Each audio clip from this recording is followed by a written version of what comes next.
Good evening, everyone. We welcome you all back to the last episode of the first season, Chapter 15 of the youthful web series under the aegis of IRSI. Today's topic is something which is often neglected or not properly executed due to ignorance or and not having proper knowledge on the subject, but which is an important part in an ophthalm's life, which is counseling and ophthalmology.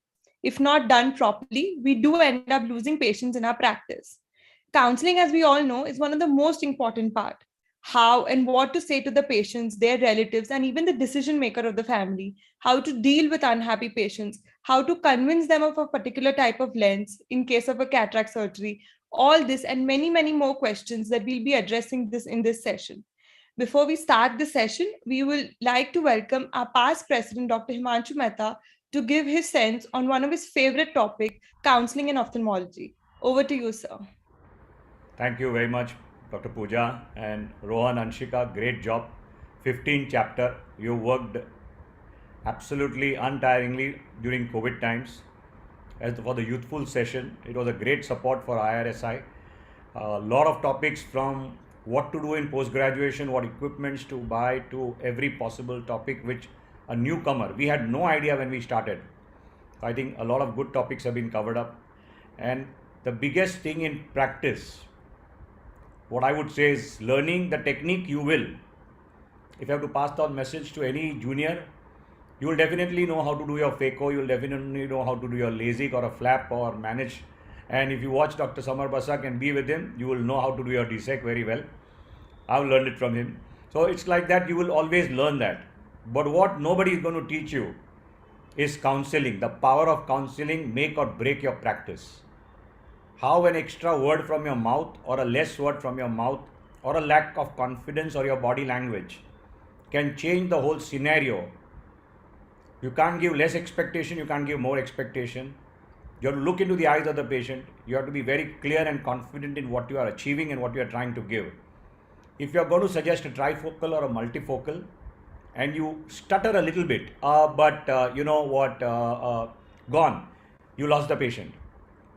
So this is what is very important, that be very sure, do your homework very well. You have enough material now, luckily, content, gold standard content available on YouTube.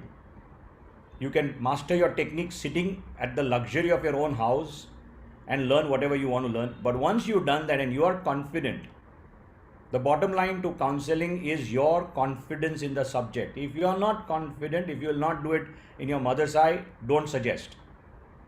So that is what we are going to learn now from all the masters in various faculties to tell us with their experience and the rich amount of experience how they themselves fell short of their expectation and how they then lived up to the patient's expectation. But I'll tell you a funny incident. There are times when you've not done a great job and the patient will touch your feet. And you've done a fantastic job at times and the patient may still keep cribbing. So you have the cribbers of the world, and how to face them, how to have your head held high, the medical profession. You are in no way doing anything inferior to anybody else, even when you are a beginner. Have your confidence in the mirror that you are giving the best to your patient, and not many around in this world, not even 1% of the population can do anything close to what you are doing. So be confident about that, and thanks very much for inviting me, and over to you, Pooja. Great session. Thank you. Thank you so much, sir. So without further ado, I would like to start with the speciality of cataract. And I welcome Dr. Meenu Mathan. He's a consultant in cataract and refractive surgery at Chaitanya Eye Hospital, Trivandrum. He has published several papers in national and international conferences. We welcome him to the show as the senior consultant opinion on counseling of cataract services. Along with him, we have Dr. Sudeep Brar, who is a phaco and refractive surgeon from Ludhiana. He has completed his comprehensive fellowship from Nirmal Ashram, Rishikesh, and after that has done bulk surgery in rural setups. He is a passionate surgeon and believes that every person deserves emetropia. We welcome you to the show. I'd like to now present the first question, which is explaining benefits of a premium lens targeting the patient or the attendant. So I would like Dr. Meenu Mathan here to first take this question, targeting the attendant or the patient. Always a dilemma, sir, because half the time the patient is there, and then later, 5 minutes later, he brings the attendant, and you have to tell the entire thing again to the attendant. So how do you deal with that, especially in a busy OPD? Thank you, Rohan. Thank you for the opportunity. A great program, a great topic which is usually not dealt with in many of the CMEs and programs. So congratulations on selecting this. So to answer your question, all my cataract patients, if they are cataract, they come inside with whoever has come with them. That is the first thing. And they go to the refraction cubicle also along with their one senior attendant. So they will see how much the patient is seeing on refraction. So first question to be answered is whether you are seeing or not, whether you have a difficulty in seeing. If they tell that, then only I start talking about surgery. And I have a TV monitor connection to with the camera to the slit lamp, and whatever is there in the patient's eye is I show it to all the bystanders. And I have another monitor where the LOCS classification of cataracts is placed, and I tell them you compare the lens of your patient with what is there on my on the international classification.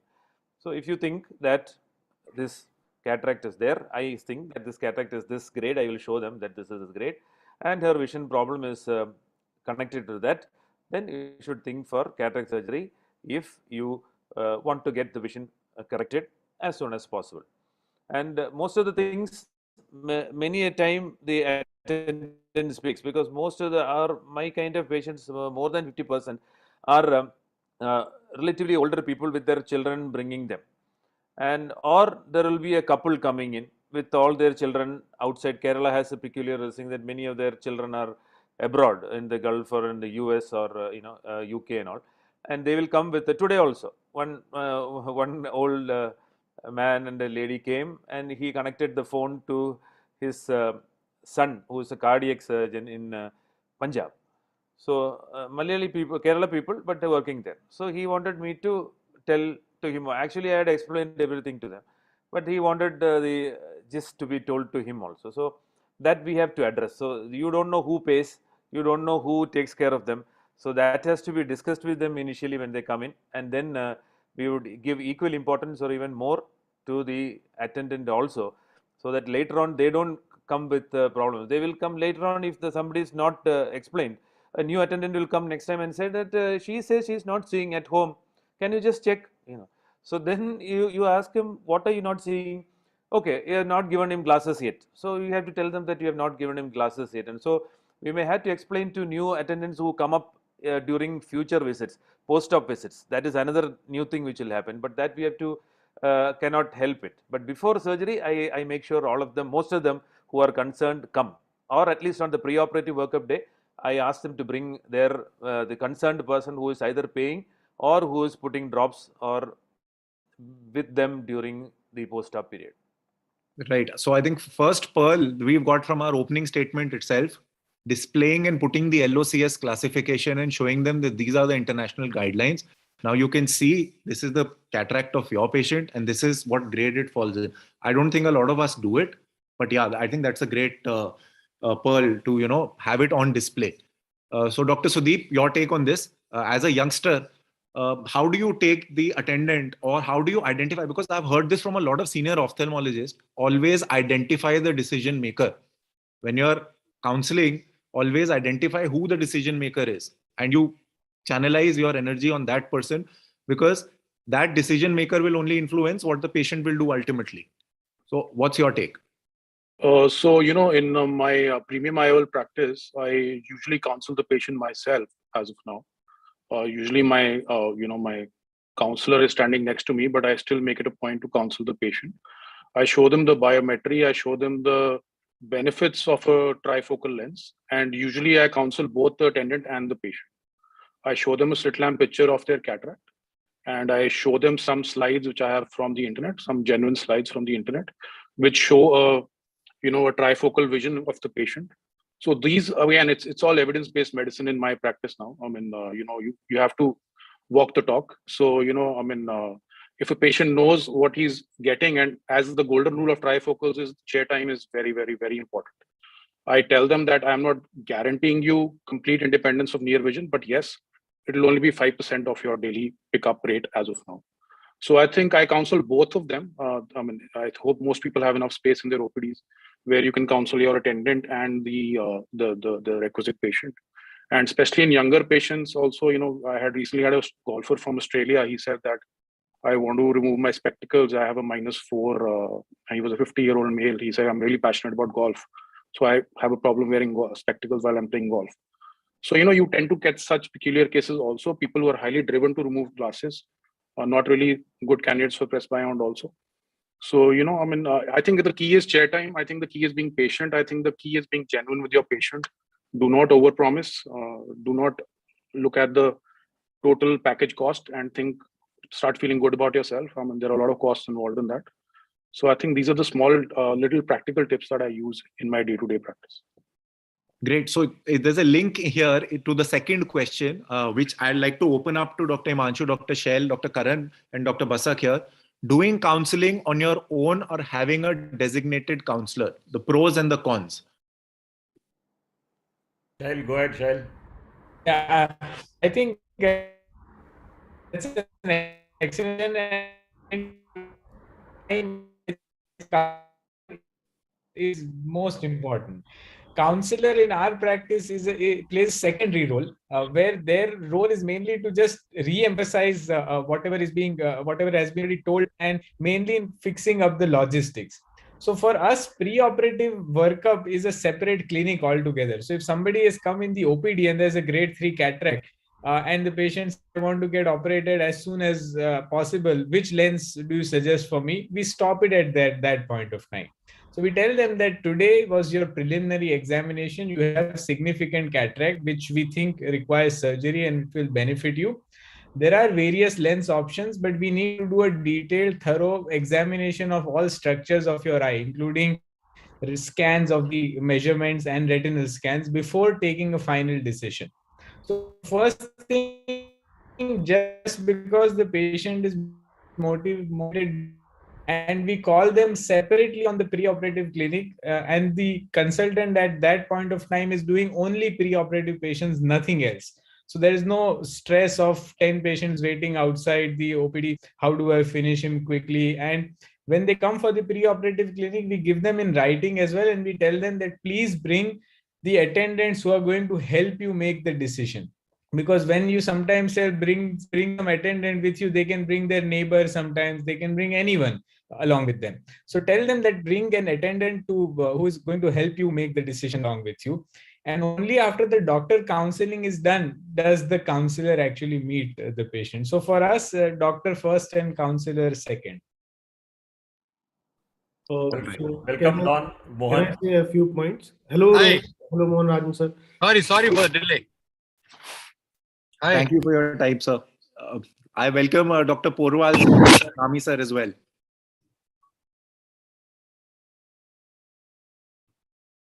Hi, Samar. How are you, Samar? Hello, good evening, Rajan. How are you, Mohan? Fine. No. How are you? Dr. Nice Samar, to meet you all. Dr. Samar, your comments on this?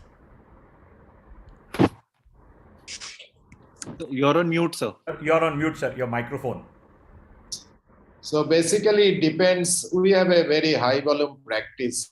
So it depends upon which category the patients are coming. We do not have a separate day like pre-op days.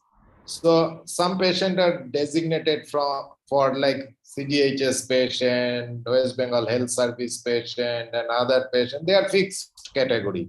So there we do not have to explain much. So you have a cataract and you take the date from the counselor.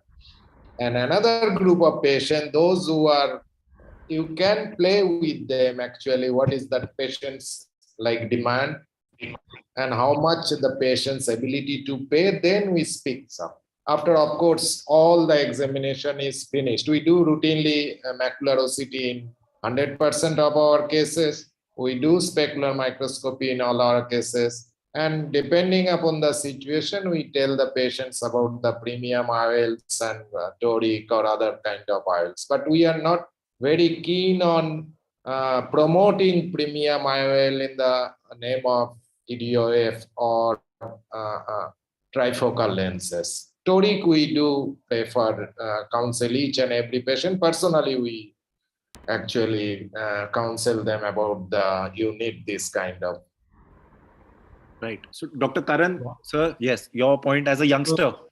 So basically, I'll just give you two scenarios. I was recently in a charitable setup which I have just left. So there, the counseling department was handling all because there was a big bulk of patients. However, whenever there was a patient which required a toric lens or a multifocal, if somebody asked, then I had specific instructions to the counsel that you bring the patient to me, so that I can explain that in a much better format. For such cases, I also do that particularly for a toric, I would put a cylindrical. I would make them wear the frame, and then I would put a cylinder about 1.5, and this is on the attendant. The attendant will wear that, and then I would say this is how you're going to see. And there are also some cards that I've gotten made which shows that this is the vision that you will have for just with cataract. This is how you will have with astigmatism. This is when you will if you implant a toric lens, this is how it will look. And similarly, I do a little bit for the near vision as well. However, coming to now practice, now I've entered a private setup. Now I am counseling the patients myself, because particularly I don't have that many resources. It's a small clinic. So I do the basic counseling myself, and and they do ask the cost also. I tell them. But if the patient is getting too much, asking too many questions or something, and it sometimes it looks like they're in the window shopping mode, then I send it to my staff to talk. And when they have something concrete, then they come to me and talk regarding So I was coming to that point. Who talks money? Because a lot of senior ophthalmologists that we interact with say a doctor should not talk money with the patient. There should be a designated person who should talk money. So Dr. Mohan Rajan and Dr. Himanshu Mehta, sir, your take on this. Who talks money? First, Don only demands money. So he. First is let me thank Rohan, Pooja, and the entire the youth IRSA team for the wonderful opportunity. I would like to beg to differ with the other people in the sense that don't underestimate the paying capacity of a patient just by looking at the patient. This is a very important thing. The patient will appear like a beggar. We have got some patients coming from Andhra wearing only a dhoti, and they'll have huge amounts of money. Please understand that, because it is important just by giving the look. Even the CGHS patient, we are also covered in CGHS. Somewhere I'm just telling you. But CGHS patient also, if you have to give them the premium option that you can go for a multifocal. They'll pay up the remaining balance for you. Because it's important, because after the surgery, the patient, if suppose you give a unifocal lens, the patient will come and ask you, why you didn't give me the option before the surgery? Am I right or not? Okay, you should have given me the option. I would have paid for it, because people want to pay, because the awareness is much better among the patients nowadays. So nowadays, what I do is I tell them approximately what will be the amount for this patient. Okay, I do the counseling myself for most of my patients. And similarly, the other consultants in my hospital also do the counseling. We give a rough idea of what to do. And then we'll take the counseling to a certain level. Okay. Then beyond that level, our counselor will take care of it. Then we give the options. If you have to place all the cards on the table, just because the patient cannot afford, you see it's a CGHS patient or a health service patient or whatever it is, it doesn't make a difference for me. Okay, as long as the patient has got a cataract, his OCT has got a normal OCT and macula, which is very important. As said, all the patients will do OCT, specular as well, and these patients are all eligible for a premium category. Okay, whether you go in for seeing it, then you give the option.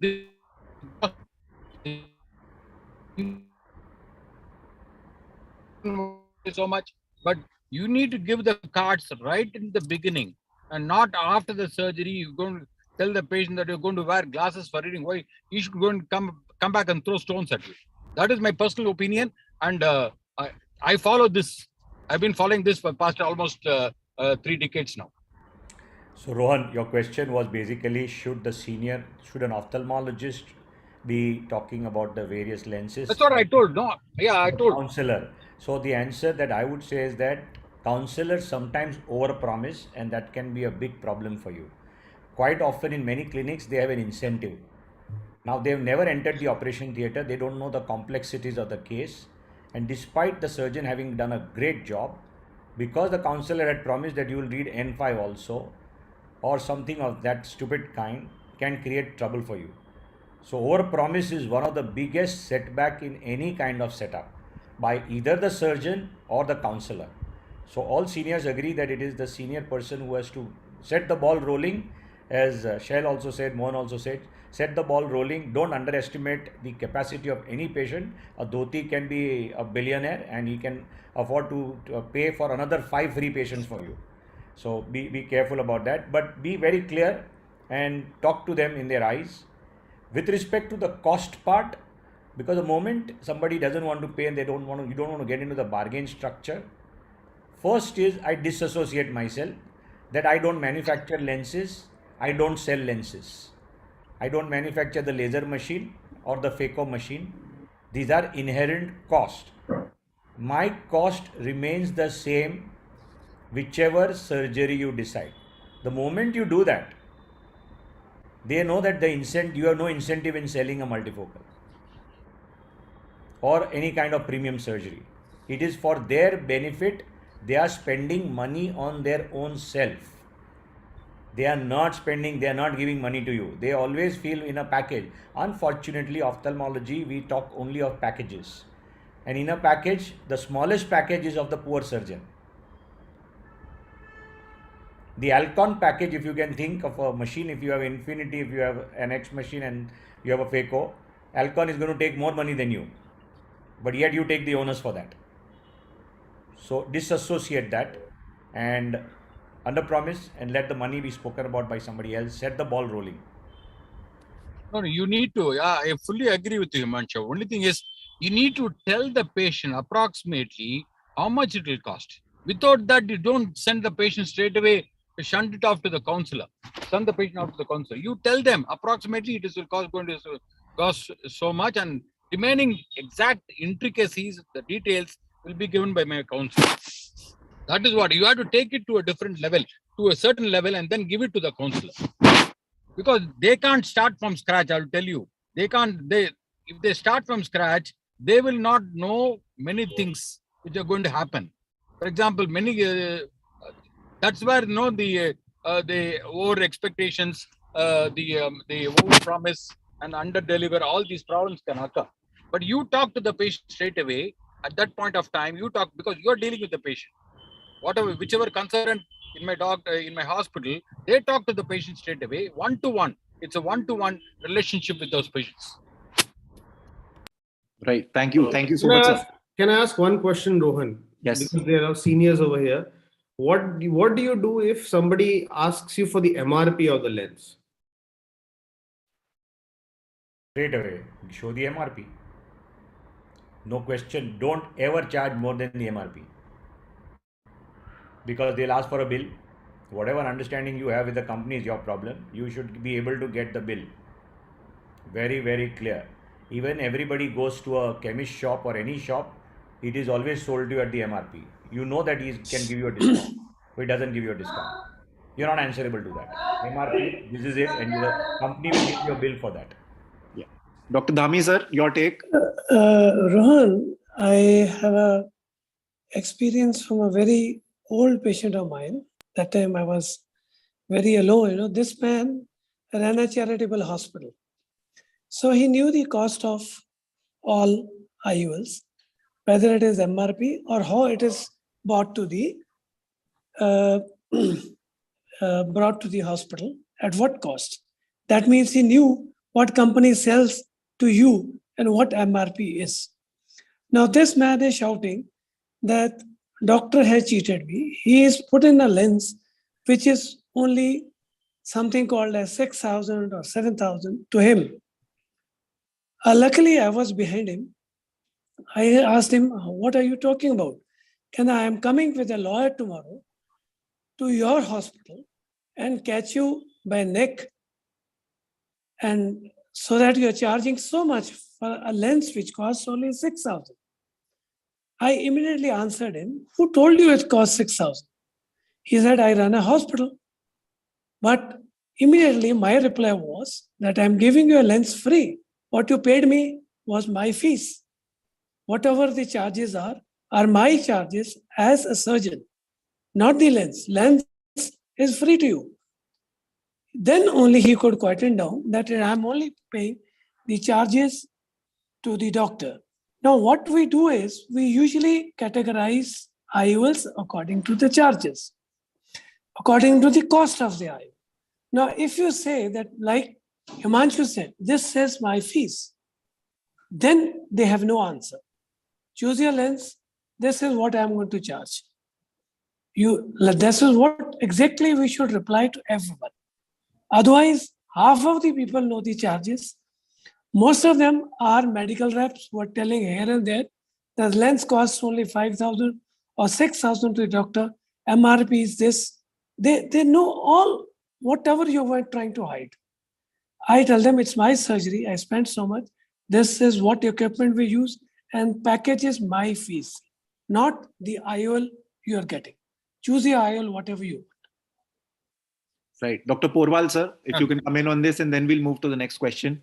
No, I just have one small comment to make. Dami, I may probably agree with you, but you know what Kamal Kapoor does? Okay? Kamal Kapoor doesn't even talk about the company, the brand of the lens at all. He says, I will put a multifocal toric lens, I'll put a multifocal lens, I'll put a EDOF lens for you. Okay? And these are my charges. Okay, whether you put an IOCare or a Biotech or an Alcon or a J&J, doesn't matter. He doesn't tell the patient anything. He doesn't market the lenses. That's also very good, because I've been talking to Kamal. It's a very good concept. Very good concept. You market your surgical skills. Yeah.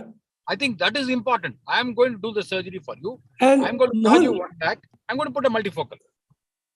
That's what exactly you should pass to youngsters. Don't sell yourself to the company. Sell your skills. I agree, Dr. Zami. Actually, what youngsters or everybody lands up in doing is, whatever packages they charge, I feel 60% of the money goes in the consumable or to the companies. And what a surgeon gets is only 30%. Because look, after taking care of the infrastructure, the machine, the disposable cassettes, the blades, all consumables, the surgeon doesn't land up in getting anything. So the take-home message should be, we should make our package in such a way that 60-40 ratio has to be there at least minimum. 60% should be the surgeon charge, 40% should be the consumables, which includes the infrastructure, the machine, and the lens. So if that is followed, then you can make your packages that way, and always try to sell your skills. You are not supposed to tell, I'll put a US lens or Japanese lens or European lens or whatever. You have a choice of aspheric, you have toric, you have multifocal, in which you have an extended depth of vision, and you have a standard multifocal, which is a bifocal lens. So you don't tell them the company unless the person asks by themselves. Nowadays, everybody is aware which company lens are available in what categories, how much your neighbor is charging for an IQ and how much you are charging for an IQ. They all will compare. So the best answer to that should be, these are my charges. Lens cost is same at all the doctors, but because of the skills, our charges are different. So that's how you are supposed to market yourself. That's what I wanted to tell you. Thank you. Thank you so much, sir. So we'll move ahead to the next question now. Dealing with a post-operative, cranky and unhappy patient. Dr. Meenu Mathan, sir. You've done everything right. Dr. Mehta initially only said, you've done everything right and that guy will be cribbing, and you've done something wrong in the OT and that guy will be very happy next day. But how do you deal with the first type of patient? Just want to ask a general checkup. How many of you don't have cribbing patients? Raise your hands. So everybody will have this kind of. So Mohan's answer, either you are a gynecologist who or you don't operate. No. The cranky patients are ones who have been got an excellent surgery done. Anybody who doesn't have unhappy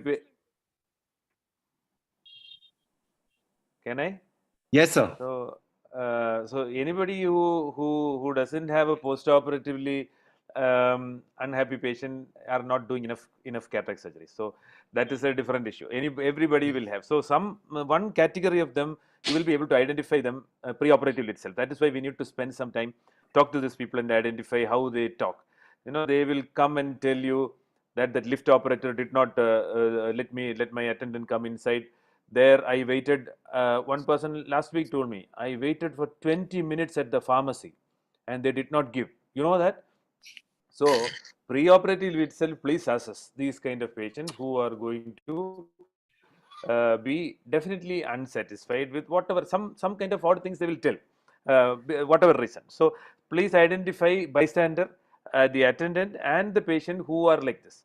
So I have another patient whose daughter came from the US, did everything. We knew each other very well. Daughter left and she started having, she is a dry eye patient with the corneal catheter. So she keeps having this problem repeatedly. She keeps calling and telling that why did I do this kind of surgery? So cornea is so clear and vision is all fine. Only thing is because of her corneal edema, she is getting on and off mild blur. So we have to identify these people and we have to see, we have to be bold in some way, but then identify. If you tell against that you don't have a problem, then it's then they will not agree. Either they will keep coming and keep eating your head, or they will change surgeon and they will tell bad about you in some other place. So I think we have to accept identify what is their basic problem. There may be other problems at home also.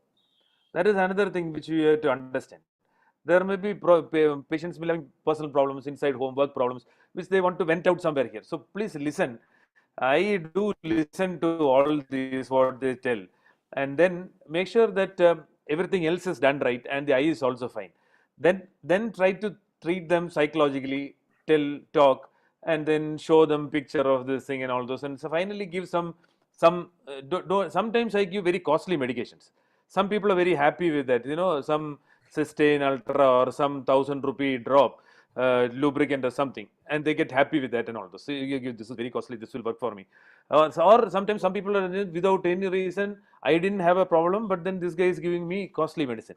So that also you have to take care of, be careful. People think of all these things. Why is he trying to give me medicines? So such kind of people, please identify. See, pathology and the problems which you have created, please identify, please try to solve them. But these kind of can't call them cranky. But then once surgery is done, they feel that there is something which has happened there and something might go wrong at some point of time. So they will need some support from you. So that is what many of them will, okay, this will get okay, and sometimes see me after this many days, take this medication, do this. I tell sometimes very, very odd things which are not connected to the eye at all. I tell them to take, sometimes give antioxidant and ask them to take particular time after this particular meal, then only take that, and or use this kind of medication after you have done a particular thing. So turn their attention to something else and then ask them to focus on some other things so that they forget of these kind of things which they keep on thinking and want to tell you. So there are many other ways to deal with the type of city you are in, the type of patient you are facing is all different. The type of practice you are in, whether you are in a very bulk practice, whether you're in a city or in a private practice, type of patients are all different. So each one will have to take their own approach to that. Thank you. Right. Yeah. Dr. Sudeep, sir, it's easier for an experienced person, I think, to deal with such a situation. But as a youngster, Dr. Sudeep and then Dr. Pavitra, please. Well, obviously, when I just started in 2 years ago at my private setup, I had 50% of my practice is more or less premium cases. So, you have to know your numbers first. You have to know your post-op results first. You should maintain a logbook. That is something I still do. I maintain a logbook. You should know what your incisions will do to the patient post-op. Especially if you're doing anything IQ and beyond, you should have a good idea as to what the post-op results will be, especially before stepping into multifocals. You should not just come into a private setup and start doing multifocals from day one. Even if you've done them at a charitable setup, there is a huge wave of a difference between a private patient and a charitable patient. And free patient. So I mean that is one. Secondly, I mean if your patient is not really happy, I mean I think you should let the numbers do the talking again. I mean show them the ARK reading. I mean it's I think that's a gold standard. I mean patient can't say much to that. Show them the macula OCT. There is no edema. There is no. I mean show them the centration of the IOL. And even in toric, sometimes if the patient is not he's not really convinced, you can again show a pre-op sheet where he had a 1.2, 1.5, whatever TK reading he had, and then what is the AR reading today. So I think these, I mean, I mean, your logbook should be maintained. I mean, from the beginning, I mean, you should be very, very religious about it. I mean, you cannot take shortcuts to greatness. I mean, I believe that, So, I mean, your logbook should be maintained, and you should have a very good data. Your, if you have a good EMR, your optometrist should know to put in every AR data on every visit and every post-op, so that's easier for you to kind of, introspect. If sitting idle in your home on a Sunday, also you can just check your EMR, you can see your post-op results, you can compare, you can introspect. I mean, I think introspecting after every surgery is very, very important. How you could have been better. I mean, I think that is the golden rule of surgery. And so, I mean, these are the things. But yes, if a patient is unhappy, I usually, I mean, sometimes yes, it's something is beyond even the numbers of the AR reading or your result, which you are very happy with, frankly. But then again, at the same time, I mean, sometimes you just have to be very patient. You just have to keep listening to them, because I mean, experienced surgeons, the seniors over here, I mean, we are blessed to be under their guidance. They have a certain, authority, which even sometimes the patient doesn't question, but to us, they might think that, oh, why did I come to you? I should have gone to that center? And, don't let that affect you. I mean, I think everyone has had those patients in their junior days when they were also told such things on their face. And I mean, counseling is everything in private practice. Private practice is all about counseling. I mean, there is no other secret to it. Dr. Pavitra, numbers and only numbers or something else also? See, for me, I won't be talking about a post-operative unhappy patient overall. See, I am into a private practice since past 18 months with a father-in-law who has a practice of or experience of 30 years. So for me, being a young doctor, along with that being a female doctor, is again, the difficulty level just rises. So basically dealing with a cranky and unhappy patient, for me, increased chair time, it helps a lot. And apart from that, if at all, I mean, we have a lot of free samples at our clinic that our MRs and all give. So for me, sometimes if nothing works, I tend to give them a free sample, and sometimes it works. And if nothing works, obviously I have my father-in-law at my disposal, whom obviously he will deal with all those patients. But increased airtime and over talking sometimes help. And obviously you have to be extra sweet to the patient when you are in a setup where you have other colleagues or a senior doctor with you sitting at the same clinic. So you have to be really sweet. And yeah, that is what helps. Pavitra, I just wanted to ask you one thing. You said female. In what context was this particular word used? Because ophthalmology is being dominated by females, and it is always said a caring and a touching hand by a female is more effective than a caring and a touching hand of a male. Correct, so I personally feel when it comes to an unhappy patient, if you are not able to, what you need to give is a chair time. What Dr. That works. That works. Definitely give your chair time. You need to distract him. You need to satisfy him by giving a tea or a coffee, by reducing the waiting time in the OPD, pharmacy, optical, everything. So this is, I'm talking about a perfect 6-6. Everything is normal, but he's unhappy. So you need to counsel. And if still he's not happy, you send to another colleague of yours, especially if you have a female colleague. She will do a very nice mentoring and counseling for that particular patient, and the patient will come back happily to you. See, sir, after बहुत बड़े doctor यार, that madam was telling you are so good and I don't have any problem. This is one category. Second category of unhappy patient is they are really unhappy because of the outcome what we are given to you. But now how to satisfy these people? You treat whatever possible complication has been there. You treat properly at what level you can do. If you are not able to manage anything, you refer the patient to a colleague of yours who is a master in that. I tell the patient, see, I have done a good job, but there needs a further super specialist opinion. He's a friend of mine. I'll refer him to you, and he will do a good job. Once the patient is referred there, you should have a good rapport with your senior colleagues or your specialist colleague. He will counsel the patient and treat it, the patient will come back to you. So all that matters is how you treat a patient. An unhappy patient has to be a VIP or a god entering the chamber. And this is the only chance. God has come once. How you are going to please him, that is up to you. If you please him, he will spread a positive word to 100 patients. But if you don't please your God, then done. Then nobody is going to help you. Got it? True, sir. Can Yes. Can I peep in? one clarification with what Pavitra said. Pavitra said is, see, when you have a older man as a senior, very senior person sitting in the same clinic with the junior lady, I have also heard this. After you tell everything, no, they'll say, "Ayya pakanam, peri ayya pakanam." Yeah. So, so that is a tendency which we seem to hear when there are very senior, means 30 years plus senior people also there, and they also know, patients also know that they are there. Sir pakanam. So that may be there. That is what she is telling. The 30-year-old females, they don't take seriously, sir. We don't look that old enough with wisdom and maturity that things we are saying. This is our colleague who is a male of the same age would be saying the same exact thing, sir. But their value is much more than ours. They just don't take us seriously in most of the times. We have no choice. Let me we have to add take a it word here, seriously. please. Can I add one small thing here? Yes, sir. Dr. Rajan sir, then Dr. Dhami, please. Yes. Yeah. Because this unhappy patients and patients who are cranky, Minu, I fully agree with you. Pre-operatively, you need to find out these troubleshooters and find out this category of patients. And post-operatively also, what we do, we have a small code. It's a small red code which is on the discharge summary as well as it comes on the pops up on the EMR for us. Okay, and I inform right from the security to the reception to the optometrist.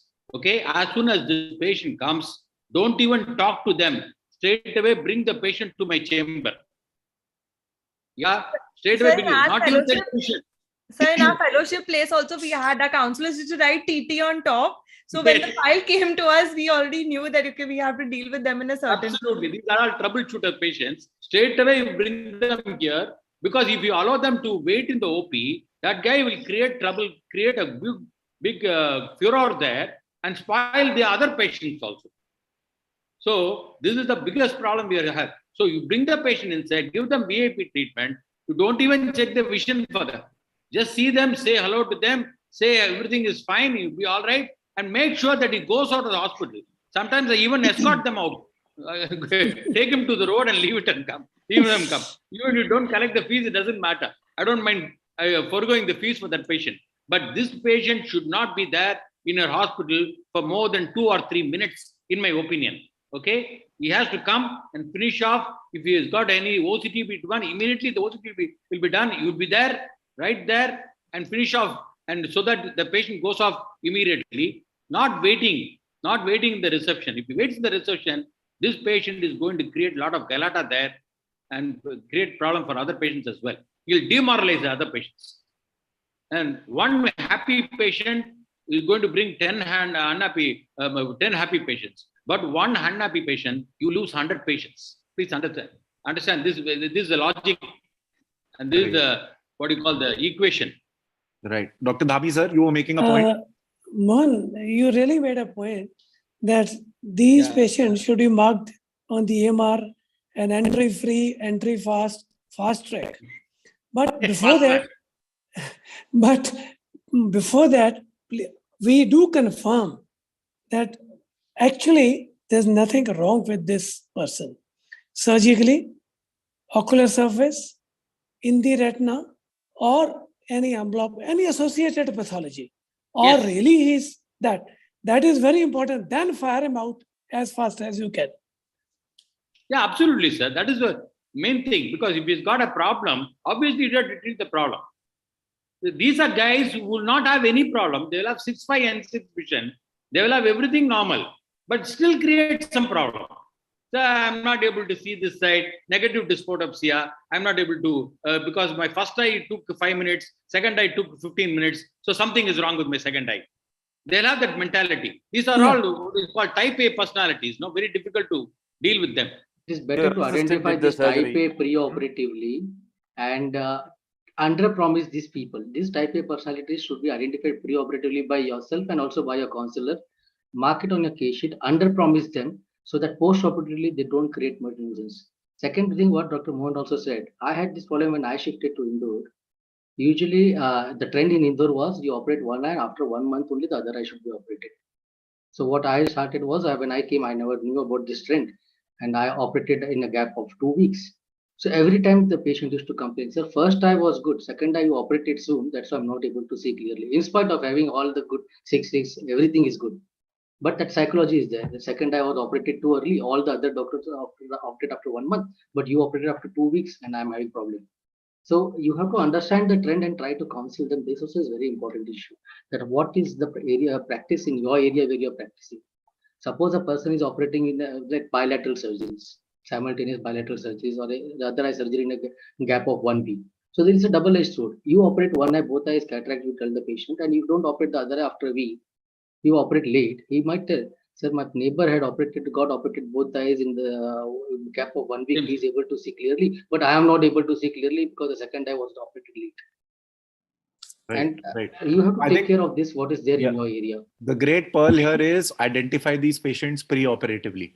Mark them out pre-operatively only. That's I think one tip that us juniors can take. We need to identify such patients pre-operatively itself.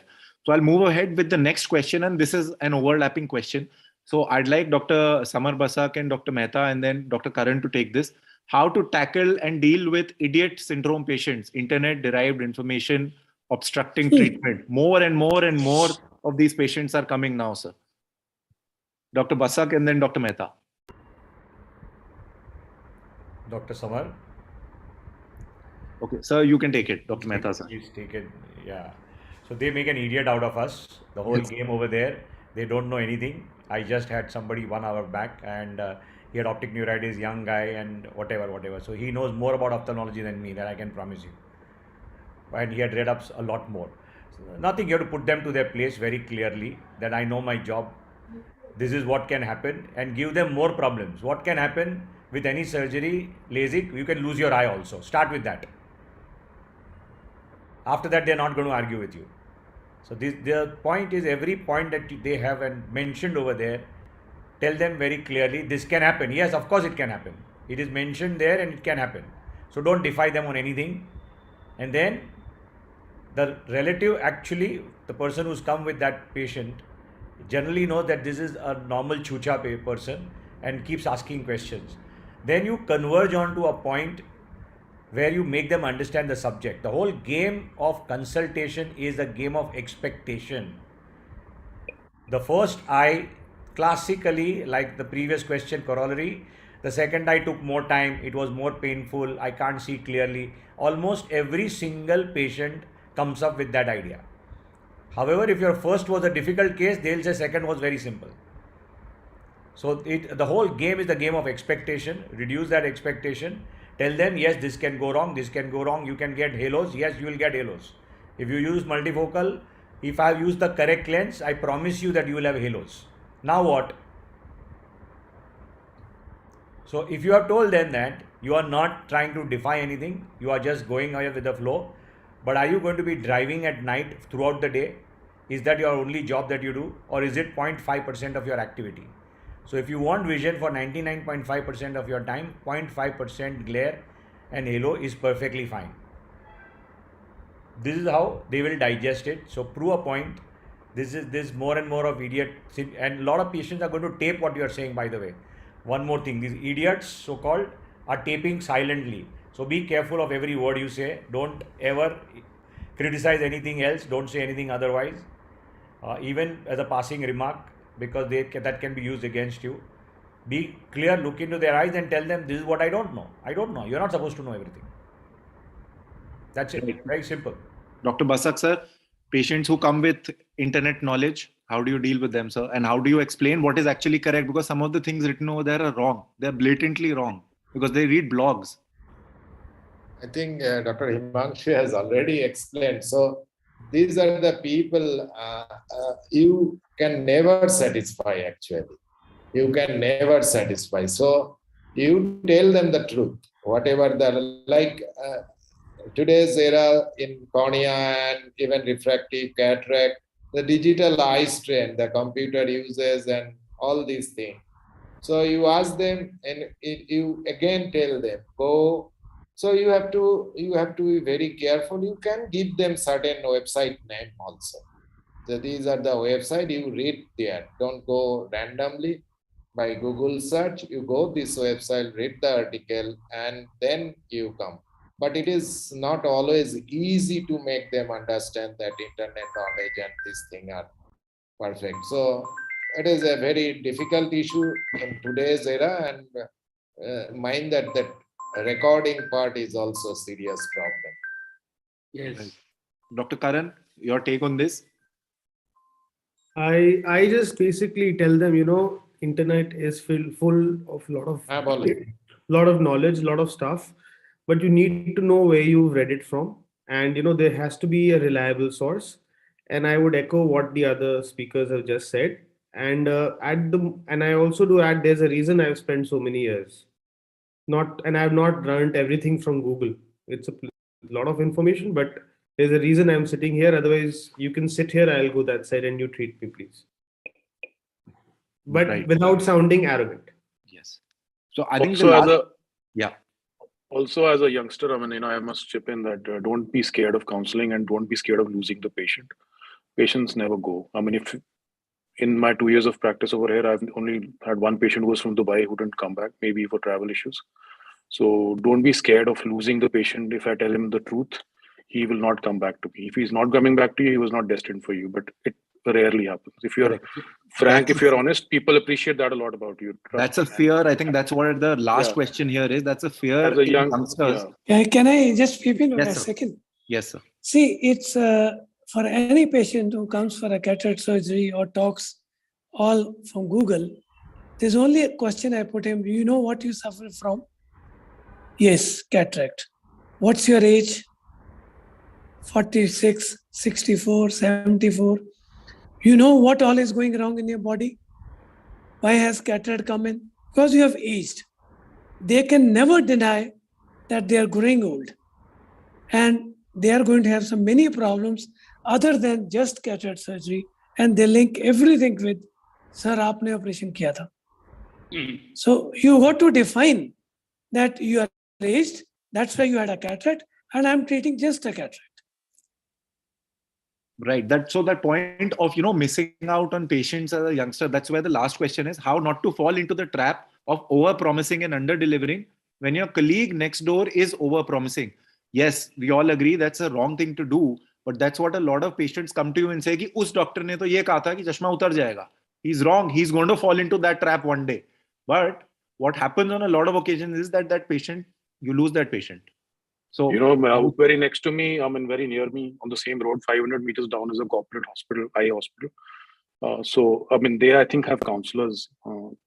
They have a staff of 40 odd, and I have had so many patients from them, who've been over promised and under delivered with a specific brand of IOL. So, I think there's a basic rule, you should just never do it. It's as simple as that. Quality will always shine. Quality will always shine through. Patience will always shine through. Honesty will always shine through. And sincerity also. Rohan, whatever the amount that they might pay, I promise them that you will have glasses despite having multifocal. Yes. I promise you that you will have a number. I promise you you will never be God. I'm not God. I don't promise you glasses free hands. That is it. Now suddenly no, that's okay to use a small number. Suddenly they go into a defense. That's all. So you have to stick on to your ground. Over promising is the last trap you fall into ever in your life. Ever. Right. Dr. Shail, sir? I absolutely 100% echo everyone's thoughts. And this happens more not only for multifocal IOLs and for the next topic, Lasik. That somebody told me that the number will become 0. And I always tell them that there will always be a residual number if somebody measures them. Because if you tell them 0, there will at least be some option who will put him on them that you have 0.5, 0.75 or something. So like sir said, Mehta sir said, promise them that they will always have a residual number, whether it's a trifocal or the best Lasik, Contour, Smile, whatever they've undergone. Right. So we move ahead to the next segment now. That's Cornea. And we'll have primarily Dr. Basak and Dr. Karan answering these questions. So first question for cornea counseling is the counseling of a patient of the safety and prognosis of a cornea-based procedure. I will share a little. I have just changes differently. So can I share my screen? Yes, sir. Okay. This is same question in a different. So can you see my screen? Yes, sir. We can. Yes, sir. Yes, sir. So thank you very much, Pooja and Karan, everyone, Himanshu sir. So you see that there are different segments of cornea. So it is not like cataract is the only segment. Here the injuries, burns, ulcer, keratitis. Then you have different kind of intervention like transplants, then all kind of keratoplasty, CXL, etc., etc. So whatever the disease is, I will just that when a patient comes after an injury, like from abrasion to penetrating injury to chemical burn, so how do you counsel this kind of patient? So one is in all our cases, we take a good segment photography and of the both eyes, because you have to show what is the other eye, and you have to take different stains and then slit section, and this actually helps you to explain what is the treatment plan. Once you explain the treatment plan, that these are the treatment availability, you can go medical treatment or you can do certain intervention, and you have to actually give the probability that what will be the functional outcome after the treatment, what would be the anatomical outcome like scars, some defects, some cataract formation. You have to explain about the cosmetic blemish, that white scar will be there. And in case of children less than 6 years of, you have to tell them that treatment will continue even after your surgical goal has achieved, then functional goal you have to go for amblyopia therapy, etc. And in case of corneal abrasion, you have to go for it can be a recurrent after few months, few weeks, years, so you have to tell everything. Similarly, in a chemical injury, so it is a long-term treatment. So you have to explain, depending upon the severity of the burn, that it needs frequent follow-up, surgical therapy in most of the cases, and there will be chances of recurrence, and you need multiple surgery in various forms, and explain about the initial injury or insult, explain about the possible visual recovery of this patient, and you also explain about the best possible treatment available for the injured eye. Even after that, you may not be the appearance or the functionality may not be with the same as the other eye. And duration of the treatment, we know that in chemical burns may be uncertain in many cases. So depending upon the situation, you have to counsel and go ahead with the treatment. Third thing is the ulcer or keratitis. You know that of various etiology, various outcomes. So again, photography is important to understand what is the seriousness of the disease, and also to understand that how this ulcer will behave. For that, you need certain lab help, and then your explanation will be much easier. And counseling not only finish at the first day, it carries on actually every day. Your counseling will be, there will be added counseling in these cases. So again, the scar formation, even after best treatment, medical treatment, patient have a scar, then visual axis involved, and the vision will be less. You have to explain, showing the photographs that these are the area involved. So probably your vision will be less than the normal. But the duration of medical treatment, because these patients are restless many a time. So you have to explain after getting the microbiological report that yes, it may be for a few days, fungal for a few weeks, acanthamoebal, we know it takes for a few months. And also for non-healing ulcer, you have to talk about the possibility of going for surgical intervention, and that is only for to restore the globe integrity, etc., etc. And you have to explain the cost of therapy. Many a time they do not understand what is the corneal ulcer treatment cost. Sometimes it costs more than a phaco surgery cost. So you have to, depending upon the type of ulcer, if it is an acanthamoeba keratitis or if it is a fungal ulcer, deep fungal, then it may take few thousand rupees patient if you consider the cost of therapy in these cases. Then another question was like, what was the expectation, or what was the, how do you go about the transplant? So transplant, you have to, in our hospital, we give 2 pages document, how we define this kind of transplants like PK, DALK, EK, K-PROS or therapeutic PK. And again, good documentation is very important, and set up your goal. From your experience, you know that how the patient will be benefited by your surgery. It may be a simple surgery or it may be a very, very complicated surgery. So depending on that, you tell about the what should be the patient's goal, I mean the visual regaining after the surgery. So you categorically, you have to tell that for therapeutic PK, it is the elimination of infection and only to save the integrity of the globe. For tectonic, again to save the integrity. We are not talking about anything about vision. PK, DALK, EK, yes, all surgeries are very important. The goal is visual goal.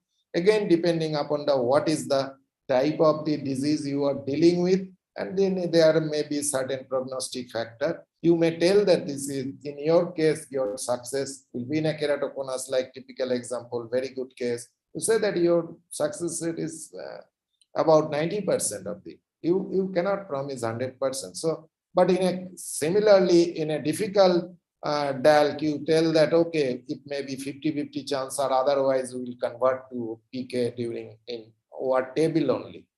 And K-PRO, the goal is visual, but you talk about only ambulatory. We do not promise anything. We say that you will get only ambulatory vision.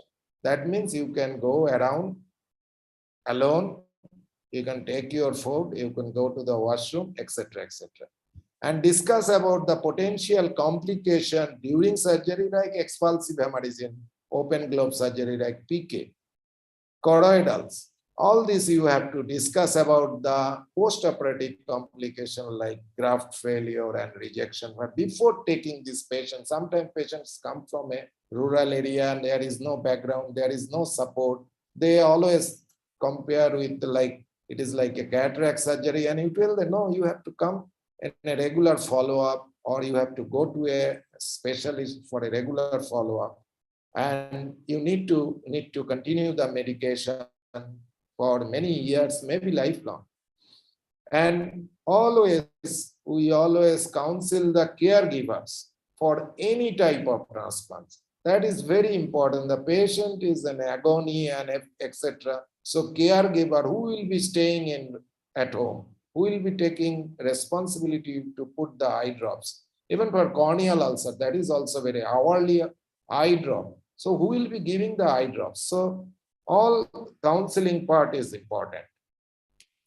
Next one is that overall cornea counseling, from my mind, good documentation is required. I mean, not hand drawing with colored pencil. You take good anterior segment photography, both diffuse and slit or fluorescent stain. Take anterior segment OCT is very important tool in certain situations like keratoconus or DM detachment, and you need corneal tomography in certain situations like keratoconus or other ectatic disorders. Explain the disease. We always explain, this is your problem. And this probably the reason of this problem. And then we will try to treat this either medically, like infections, or surgically, or maybe combination of both. And then if you are planning for any surgical intervention, then you have to spell out the probable outcome of that particular surgery. It may not be good always, as in cornea cases, we know that. Explain about the, even in spite of best surgery, best and everything best, there will be formation of scar and there will be issue of cosmesis. Also tell about the recurrence nature of certain disease which affects the cornea. Like typical example is herpes simplex keratitis. So HSB keratitis is very important. So you have to ask that it may come. So you have to come. You explain about if you do transplant surgeries, you explain about, we always explain about RSVP. We all know what is RSVP. And so just always tell that we'll try our best to do in our hand, even juniors or seniors. Like cataract surgery, you can promise, yes, everything is all right. You can promise, yes, 99.5% you will be all right and you will be able to see your cornea. It is sometimes not. And lastly, talk about prevention like industrial injury, safety during harvesting, because we see a lot of corneal ulcer coming from rural village and during harvesting season. Then talk about the firecracker injury, Holi color injury. Holi is coming on 18th of March. We'll see a lot of eyes will be lost. Then sports injury, etc.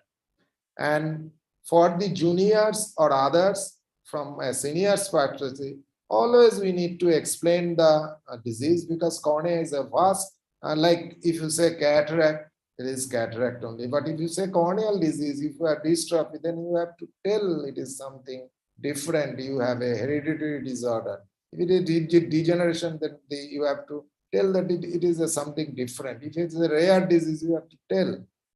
Then counsel the patient with your knowledge and experience. That is very important. The junior cannot take that the graft success is 20 years. They cannot tell. In my hand, graft success, he cannot tell. So he can tell, yes, the literature says that the results in this kind of surgery is good. Give the initial treatment as per protocol. Whatever protocol says, what Himanshu was saying, that protocol, there is a definite guideline for all the treatment, all corneal diseases. So as per protocol, that is for juniors or other comprehensive ophthalmologists. And do not come to a conclusion in corneal disease. So you say that you will be doing this. Let's see, follow-up is very important. Take the help from seniors or experts. Refer the patient right time and to a right expert. Important timing to refer the patient. It is also a part of counseling. If you treat the patient first day, third day, seventh, the patient is not responding, then you have to the patient very much available, and then you have to tell, okay, you go there and they will take care of your eyes. Don't tell that, because these are common dialogue. Go to Dr. X and soft. No, cornea. Even if it cured the disease, there will be a white patch there. Ultimately, it is a win-win situation. Thank you very much. So this is my so my talk to you. Thank you. Yes. Thank you so much, sir. So I'd like to bring in Dr. Karan here on one particular question about a non-healing corneal ulcer.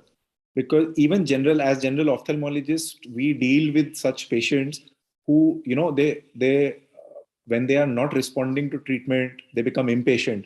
So how do you deal with them? Of course, you send their cultures, you show them that this is what you have, but still they always come up and say, all your medicines are not working. So how do you deal with that sort of a situation?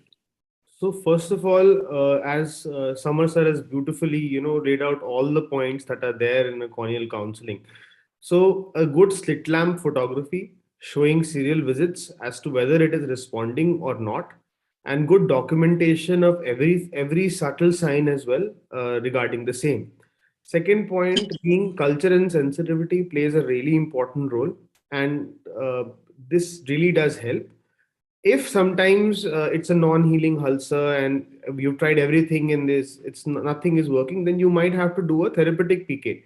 So then you have to again explain the same thing that Samar sir has said, that uh, we are trying to remove the infection. This is not for vision purposes, and this is an attempt to get the infection out. And once we get that out, once we take out the tissue, then it will give a better culture report, and then we can treat it on a as a point-to-point basis, a direct therapy to the thing, because you will know what organism and what drug will work. At the same time, it is extremely important to be honest with the patient. And second of all, whenever if you are in doubt, bus you can't do anything more.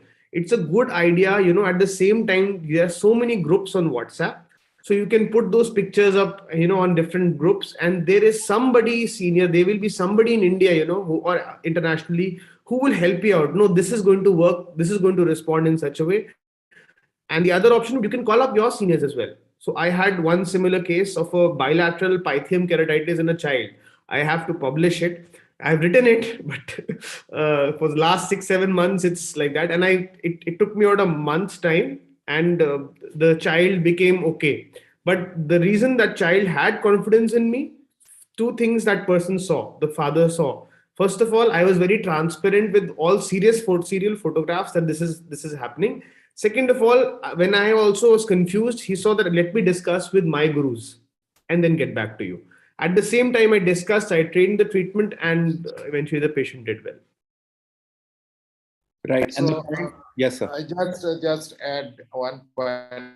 For any corneal ulcer, the rule of thumb for anybody, even today, what we say that whatever available medical treatment only works 65% of the cases. Rest 35%, it will be some kind of non-healing ulcer. So in those 35% cases, we take the call for either therapeutic PK if the tissue is available, or you may need to do therapy, or you go to wards. So first day, when we see the report after doing KOH and gram mounting, we get preliminary report. We say that you have a fungal ulcer. We are giving there is no medicine available, only one medicine is available currently in the market, that is natamycin. Other medicines we are making it. So the probability of this ulcer will heal is 65. Out of 10 ulcers, only 7 cases heals. But rest 3 cases, it doesn't heal. Then we have to take surgical steps. So first day I tell the patient, we all tell the same story, that 65%, even though your reports are there, that is resistance to organs. So you do not have all the bacterials, we know so many resistance. So we do not talk about the resistance, but if you said in honestly and serial photograph, what Cordon says, if it is going good, you can show. Again, in worst scenario, you say that no, we have tried, you see the report, this is the culture report, we have given the best possible report, treatment, but still not responding. So it takes other help like surgical help. Right, sir. So one thing that we do in our practice is that we have a stamp. Any corneal ulcer patient who comes, we stamp their prescription, and in that it is written that dhundla dikhega, pura ratan saaf nahi hoga. First visit, whether we know it's going to heal or it's not going to heal. So, the expectation on day one only, comes down. No, yes. I was following the same also, Rohan. A stamp is made specifically for PK cases and separately for infections, all types of ulcers. That it's this big stamp that says all of those prognosis explained. It's a good idea. Yes. It is always written. So we move next to refractive, and I request Dr. Anshika to please take over. And I welcome Dr. Gaurav as well. And I think he's come at the right time. Refractive is his forte. And so Dr. Dhami, Dr. Gaurav, Dr. Shell, you please go ahead and answer these questions for the benefit of everybody. Dr. Anshika. Thank you, Dr. Rohan. So our next speaker is Dr. G.S. Dami, a senior anterior segment surgeon from Ludhiana, Punjab. He is the past president of IRSI and a participant in multiple national and international conferences. We have him here for his opinion on refractive service counseling, along with Dr. Pavitra Patel Balakrishnan, junior phaco-refractive surgeon from Mumbai. She's a consultant at multiple centers in Mumbai and is here with us today to give her expert opinion on the same. Sir and ma'am, we welcome you to the show. So starting with the first question, how to counsel a patient with a high refractive error and how not to get trapped in the over expectations of such a patient. Sir and ma'am, your opinion. Thank you for a wonderful introduction. Usually here we have a different patient, He knows his refraction. He knows his limits, probably these days, of course. And when he has a high refractive error, he has to be told that this is what we correct. You got to counsel him not for refractive surgery, you got to counsel him for the total percentage of tissue used to correct a particular problem. He will understand. He's a young girl or a boy who's already had a lot of Google knowledge, and then starts his expectations, what he's going to have. Whether he is going to have a surface ablation or he's going to go for an ICL. Usually these patients, when told very frankly what they are and what their limit is, they are well counseled for the next step, that is surgery. The only problem occurs when your colleague says a particular surgery will be able to give you very good results, like shifting from Lasik to smile to surface ablation to ICL. I think if we counsel the patient, explain him that we have a cornea which has a limit, this is your cornea, this part we can treat by treating only this tissue, and this is the only way in the world. And then start what he wants. I think we will do justice to ourselves and to patient's expectation. He knows it. And begin that way. Great. Dr. Pavitra. Yeah, so for me, never promise perfection in terms of quantitative figures like you are going to get a 6/6 or even better vision. Always explain to the patient that what we aim is freedom from glasses and not a zero refraction. Also, we should always counsel regarding the side effects, be it post refractive surgery regression. But at the same time, we shouldn't scare of the patients by overly speaking about the same and reassuring them that the incidence, however, is low. But if at all in the worst case scenario, if it happens, it is very much treatable. And also in special cases of these high refractive error cases wherein we plan to do a undercorrection, or if we are planning to do a surgery in an amblyopic eye, all the pitfalls of the surgery, post-surgery, should be explained to the patient always prior to the surgery, basically. Yeah. Right. Dr. Gaurav, sir. Hi, Rohan. I'm sorry for joining late, and I think I've missed a lot of interesting parts of the meeting today. So I think this question is really nice because high refractive errors are always challenging, and they keep going from surgeon to surgeon because they are not sure, what they're going to get and how they're going to be kind of. And many times, they may have retinal pathologies like high hyperopes may not have quality vision because of very high refractions. High myopes may not have a healthy retina and they may have compromises. Sometimes their even their lens is not very healthy, so they may not have best corrected vision reaching maybe 6/6 or 6/9 or 6/12. So I think all that matters is being upfront, like telling it as it is, like telling it how it is. Maybe if you are upfront and you show the patient all the reports, typically I will have their pentacams, their best corrected vision, their unaided vision, their own glasses, how much they can see. So typically they can understand, and you have to just tell them that any kind of refractive surgery that we are going to do is not going to solve the basic problem. It's only going to kind of correct your power to an extent that we can. If we are correcting the full power, very nice. If we are not, we have to tell them that as well. So I think being upfront. Number two, I always like to have their relative along with them. because very often the patient comes with very high expectations, but the attendant who is visiting with them will be, able to understand more neutrally what the doctor is trying to say. Half the time the patient will kind of miss out on the very important things that you wanted to tell, and later on say ki aapne ye wala cheez nahi batai thi, So I always make sure that I call the attendant in to sit when I'm explaining. And some things can be mentioned again and again, like just like what was mentioned by sir and both of the speakers just now. So I think building the right expectations is something which all of us know how to do it, and it's very important to do that. In fact, it's always great to under promise and over deliver rather than kind of build up higher expectations and then not being able to deliver. So that is probably the crux of how to go about these situations. Dr. Shale, your opinion?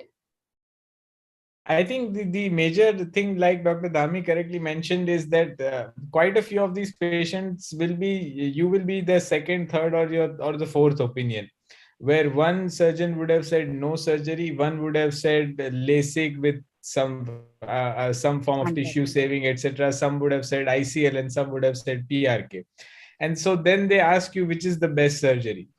So I think those are the ones where we have to be really upfront, like Gaurav sir said, that talk to them that, I always tell them that yes, all are actually possible.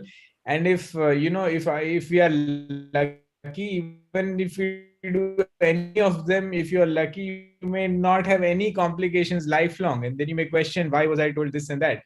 But as far as my understanding goes, I think for your eye, I would consider, say, ICL over all the other refractive surgeries, because I believe not just are we going to save the cornea, but probably the quality of vision that you're going to see. Although the quantity, I always tell them that although you may read the same box Snell's line, but that's white and black. You don't see white and black in real life.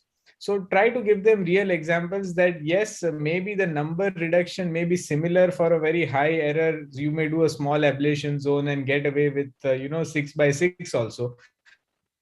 But the quality of vision is also something that you need to talk about to these patients. And I think that's where many of us miss out, that because we think refractive surgery means we have to talk only about numbers and not the quality of vision that they are going to end up with. Yeah, I think the term dependency on glasses should be used, especially in higher refractive error, that we are going to reduce your dependency on the glasses and not get you completely rid of it. So I think let's move on to the next question. And Dr. Anshika, if you could pick out the next question. Yes. So Dr. Porwal and Dr. Meenu Makin can come in for this question. Yeah. So how to convince a patient about a platform that you have or you have in your own practice when a patient comes asking for another platform? So, ma'am, your 2 pennies on this. Dr. Porwal, sir, so many of them come, I want a particular smile. I just want a smile, and you don't have it. Then how do you counsel such a patient? Very simple. I mean, all these patients, when they come to you, they are the Google patients, or as Shell had said, they have already done the window shopping. So they have more than half of the knowledge of each and every surgery, what is going to be performed, or which is possible to perform on the eye. Now, suppose you don't have a smile, you don't want to promote smile. No, that is not correct. According to me, if I don't have an area of practice, but still I feel that will work best for him, I'll refer him to my colleague who practices that, or where this facility is available. So always direct the patient to the best what is available and what is good to him, and that patient will be loyal to you and he will spread a positive word. What about a regular refractive error in which everything is possible? Say a -3 with a 550 cornea, you can do everything on that patient, but you don't have everything. So then, but still that patient has come ready on the internet that smile is the best. Then it's his choice. These are the possible procedures available. If you still want to insist on smile, this is not available at my practice. If you want me to get operated, I operate in that particular center. I can offer you there, or you can consult any other doctor who has this particular platform, and you can get it done there. I mean, you should not try to make sure that you don't try to have the thing in the mind. I don't want to lose this patient. So because the body language is, patients are very smart to get in the body language. They know that this particular facility is not available, and if you try to defend that because it is not available, if you try to negate that thing that this is not good, that they will read your body language, and you will land up with losing not only that patient, but you will lose the trust of that whole family also. So always be honest, and you will get patients. Right, Dr. Meenu sir, and then Dr. Mohan Rajan. See, one thing is I totally agree with Amit that if you don't have something and if you feel that doing with whatever platform which you have is not going to be as great as with something else, and if they know about it and they want to have it done, please do refer. Ask them to find out the place where, or you can tell them. But then the problem is when they come with wrong information or hyped up information about a similar platform, then we'll have to stick to scientific aspects of what we have and be firm and be very clear about your results and your experience with this platform for such a long time. And these are the expected outcomes which I have been getting for this long, for this kind of a error or this kind of a cornea or this kind of a procedure. So that we have to be very sure, because some people have some, I don't want to name anything, but some machines have some particular software for some particular procedure, and that is projected as the biggest one possible for all procedures. So patients get misguided because of that also. They will read, but then they'll think that it will be best for a regular cornea also. So then we have to put in the facts properly and tell it out very clearly with proof, rather so that they don't think that you are trying to undermine that other machine or the other platform. But you have to be clear about, you should know about what that software is going to give. Tell them that this is for this particular kind of thing, your cornea is not this. So that way you can explain, some scientific facts can be explained, and you can bring them out of this wrong notions from, or maybe from centers. See, when you say cataract surgery also, before this femto was there are umpteen number of practices which used to say that it is laser surgery which is being done for just phaco. And with the truthfully, if somebody says you are just doing phaco, which is ultrasound and not laser, some people would not believe, and then they said you don't have this when they have that for the same rate. We can tell that it is not that, but then it is up to the patient to believe and to find out and then to choose. Most common question of this was when flags had entered into the market. Can I add something? Most common question. So what will get the patient is, do you have laser cataract surgery? And that was the main thing when flags entered into the market, when corporate started marketing them, and even the company started marketing flags. So you have to be very truthful. That's all I can say. Dr. Mohan sir. No, we don't have smile, and we have only femto Lasik. We have the allegretto with contura. But when a patient comes and asks for smile, I tell them the advantages and what are the merits of the femto Lasik, and how many cases we have done, what are the variety of cases we have done. We have shown the track record, what is the experience of a surgeon, and what is how many cases, what is the success rate, what is the failure rate, everything we tell about the femto Lasik. We market the femto Lasik instead of undermining, or what we call telling something wrong about the smile. I don't take telling wrong about the smile. But the patients coming with the impression that smile is superior to femto Lasik because of marketing by other corporate and other big people. And I think that is not a good this thing. So what good trend? So what we try to do is we try to promote our product, work on our strengths instead of going on the what you call the opposite product which is not available with us. Despite that, if he says no, I want to get only smile, then we tell them, we refer them to a higher center, some other center where the smile is available. But most of the patients, you will not take it from me. Most of the patients, they get convinced with us, because they also, we also tell them the surgeon is also very important. It is not only the machine. The man behind the machine is also very important. How you do the laser. So it's not only just putting the patient under the smile machine and everything is being done automatically. Everything has been done. The surgeon's experience is also very important. So I think this is the way you should market yourself if you don't have a technology. Instead of talking something ill about the technology which the patient is telling, that will put away the patient from you. It's like saying, that you give me a Ferrari, I'll still mess up. And you give my Alto to Schumacher, he'll still win the race. So as Mohan said correctly, that it is the man behind the machine. Rest all is incidental. So it's the courage that the patient has in you is what has to be proved. You don't have to worry about, depend on the clinches of machine. Frankly speaking, there's very little difference between femtolasik and smile. If you take, there are several papers for femtolasik, several papers for smile also, showing the merits and demerits of each system. You cannot say that a smile is at 9 out of 10 and femtolasik is 1 out of 10. It is not like that. It is probably 8, probably 9, something like that. It's very close. So you cannot say that your technology is superior, my technology is inferior. Dr. Gaurav, you're using... Can I superior. Yeah. Yes, sir. Dr. Dhami. Yeah, he exactly put all the papers, his pentacam in before the patient, ask him to read his curvatures. This is what I want to change. So much tissue is available. Now, whether you want to get it treated a smile or a femtolasik is your choice. And he understands that how does removing curvature by ablation by femtolasik will be fine, then enucleating a tissue, sorry for this wrong word, taking out the tissue of smile, how rough it will be. Though it may be precise, but definitely you can create a difference if you want to do. But the procedure is same, the tissue is same.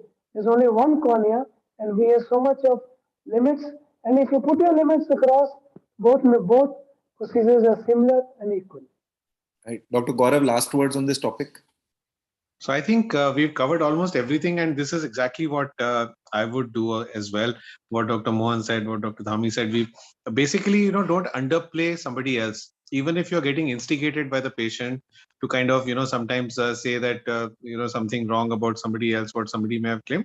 On the other hand, I also agree with the fact that don't accept somebody's misinformation. If a patient, you can see that patient is misinformed either because of he's read up from the internet, or he has been fed information by somebody else about superiority of a procedure over what you may be doing, then it is also important to put across your point in a valid way. After doing a thorough examination, you have to tell the patient that, okay, I'm going to examine you thoroughly, and then I will tell you what will be best suited. Don't outright say, for example, suppose I didn't have smile and, patient came into me and said, okay, I want to get a smile done, and I didn't have it. I would not tell him upfront that, okay, I don't do smile, so please go somewhere else. I would probably tell him, okay, let me examine you in detail, and then I'll guide you what may be best for you. Then do an examination, do a pentacam or whatever, and refraction and everything. And so many times, you may find a reason to not do smile anyway. And, then you can justify, best thing is to show the reports to the patient and everything.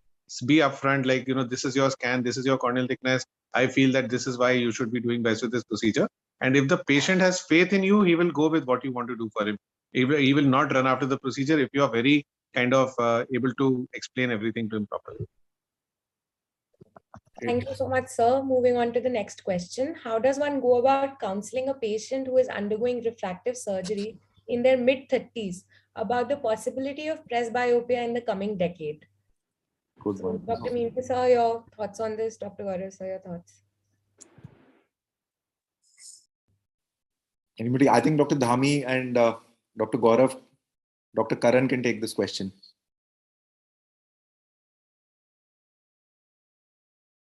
Okay, so I think, you don't have to kind of tell them or scare them, as somebody just said, that don't scare them that, you are going to be free. Because many patients would ask that, is this a permanent procedure? So typically I would tell them a couple of things, and I usually mention this during my conversation with almost every patient without making a big deal about it, that, we can correct your numbers and bring you pretty close to zero, but you never actually get totally free of glasses, as in that your number will not stay at zero because your body heals after that. And, even if we make you perfectly zero at the time of surgery, there will be small changes which will happen over the next month or two. And even after that, they'll continue. So you may change by a half or 1 day after. That's number one, so that their expectations are right. And second thing about presbyopia, I always mention them that, these procedures are meant to get rid of your constant use glasses, but they will not protect you from, later on getting reading glasses, which everybody gets, including myself, and then they're quite convinced that, if the doctor has to wear reading glasses, then, we are definitely not going to escape. And usually, if these patients are accompanied by an elder, for example, by their parents, I ask them that, don't you wear reading glasses, that you are now using bifocals or whatever. And typically, I think it helps. So I think it should not be pushed as in, something like a punishment that, there is no point getting LASIK done because you will become presbyopic and you'll have glasses anyway. But in a positive way, if you put it across, it's always great. Patients do understand. Dr. Karan? I think all the same points, just telling the patient, the reality of the situation that, you will need glasses in the future, and at the same time, not trying to scare them. But if the same time, if it's a very high refractive error, I would try to motivate them, because this will really help them. Yeah. So, but then that would spark that debate of RLE versus LASIK, that. Yes, it would. It would. But you have to also take into account the other situations of the eye, whether the lens is clear or not. If there are changes in the lens, then you would definitely, not do a corneal refractive procedure. But again, be transparent with the patient and explain all the possibilities. Yeah. Dr. Mehta, sir? Yeah, Rohan, it's a dicey question what you are saying, but I'm very clear. RLE, I don't generally tell them up to the age of 55, unless they have a beginning of a cataract. And you can justify to your own self that this patient number will change and the refractive stability will not be there. So RLE, not on your own account, unless a cataract. And fortunately, nature-wise, all high myopes get a cataract very early, 40, 45, 50. That's what I've noticed. So they will need surgery. Regards getting presbyopia, do definitely tell them that you're not God and age you cannot change. You will definitely need glasses for reading like everybody else. Putin also needs glasses. Mr. Modi also needs. Add the local flavor that President Biden also needs glasses. Everybody for reading will need glasses. Rajnikant also needs. Rajnikant also will need. I just given him a 2.25 yesterday. Dr. Dhami, sir, closing remarks on this? Yeah, I think in a well explained way, at the age of 33 is not the age to discuss presbyopia. I think when we go near about 37, 38, and these people, they may have already bought presbyopic glasses. They know it. 33 is a long way, to reach 40. Then if you have changed the curvatures, like we do a lot of pre-presbyopic corneal refractive surgery, changing the Q value and all, then doing under correction, will manage him till 45. And then, as Himanshu said, you get somewhere near what is known as a clear lens extraction. That too, only after 50. But believe me, if you have told these patients clearly, they have in their pocket already +1 or +1.25 presbyopic glasses. They have bought it. Right. So we move to the last question now on this segment. Yeah, so dealing with a patient who has developed ectasia post-refractive surgery at your own center, and then versus a patient who has developed ectasia after refractive surgery from another center. So Dr. Samar Basak, I think that's a very senior related question. All seniors, please, if you can. Dr. Samar Basak, sir, you might be getting quite a few. So you're on mute. Sir, you're on mute. Sir, you're on mute. So I always try to tell the patients and attendant that it is a part of, though it is a minimal part of complication, it happens. But why it happens, it is very difficult to tell. But whole science, still we do not understand. Even we have seen that even in the best possible scenario and all the parameters are normal, still you are having ectasia, so we'll treat the ectasia. So that part we usually treat them, what is the corneal thickness, what kind of patients they are presenting with us, and if it is within a treatment of like CXL, then we go for CXL with other adjuvant. And then if it is last Saturday only, we did one DALC in a severe ectasia after I think 13 years of Lasik in one eye. Other eye we did CXL in that patient. So We tell that it is a part of the surgery, very rarely happens. It has happened to you, unfortunately. There are a lot of mechanism in it. Not surgery is not the only thing. Your body fibers, like I try to explain with collagen fiber, and they usually understand. So I think backing it up with a lot of science will help here. Dr. Gaurav, sir? Yes, I think Samar sir is so experienced, he got it all there. Except that I would probably, whether it's from my own center or from another center, I will usually not differentiate. Of course, you will be a little bit on the defensive when it's from your own center. But even if it's from another center, I would never try to put across a blame that, the surgery was done. And that's very, very important because it's very easy to sit on judgment on others, but and it's very, most often you will not know the story about what the other person may have done and how best he may have actually dealt with it. So that stands true for not only ectasia, but every cataract complication also that you get to see. It's very easy to pass judgment. So one thing is we should not pass judgment on others. And second thing is that giving the benefit of doubt, but also telling the patient that this is a very rare complication of surgery. I typically tell them that if you own a car and you drive it on the road, there's always that small chance that you will scratch it. And these are rare complications which anybody might get. And we know how to deal with it. And only thing is that educate them about how to tackle it. So most often patients are not, likely to, unless, somebody has overpromised and, somebody may have, if their primary surgeon may have kind of, given them false expectations or told them that it's 100% safe or something.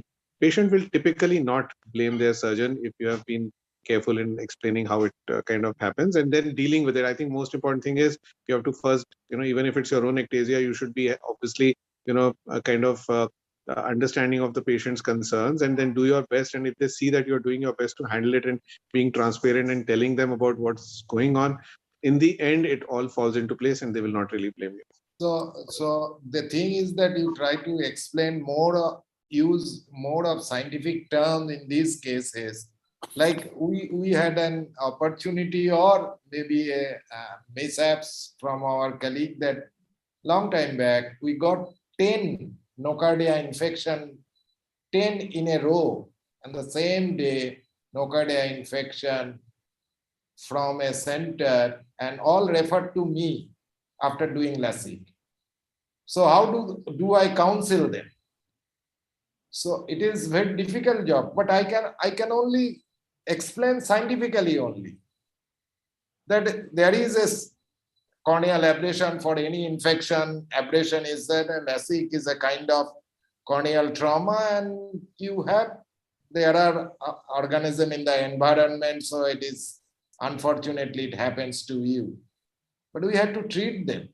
So these are difficult situations, but isolated one ectasia, it is when I counsel them rather easier. But when you get a bulk of post-op endophthalmitis, like 14 cases last year we got during the COVID time from one center, they admitted to our hospital because we have everything, all setup is there, and then counseling is very difficult. So then you have to go more on scientific. You have to use the scientific terminology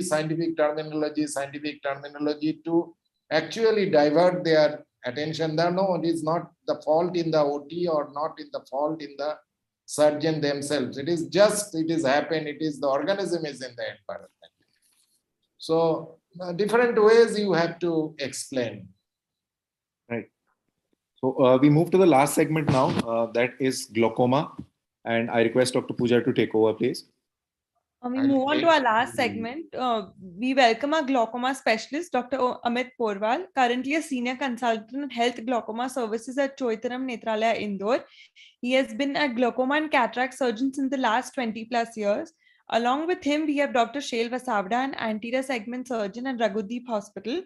He has been trained at the prestigious LVP Hyderabad and also at the Moran Eye Center, Utah, USA. He has received a grand prize for the ASCRS 2016. Welcome to the show, sir.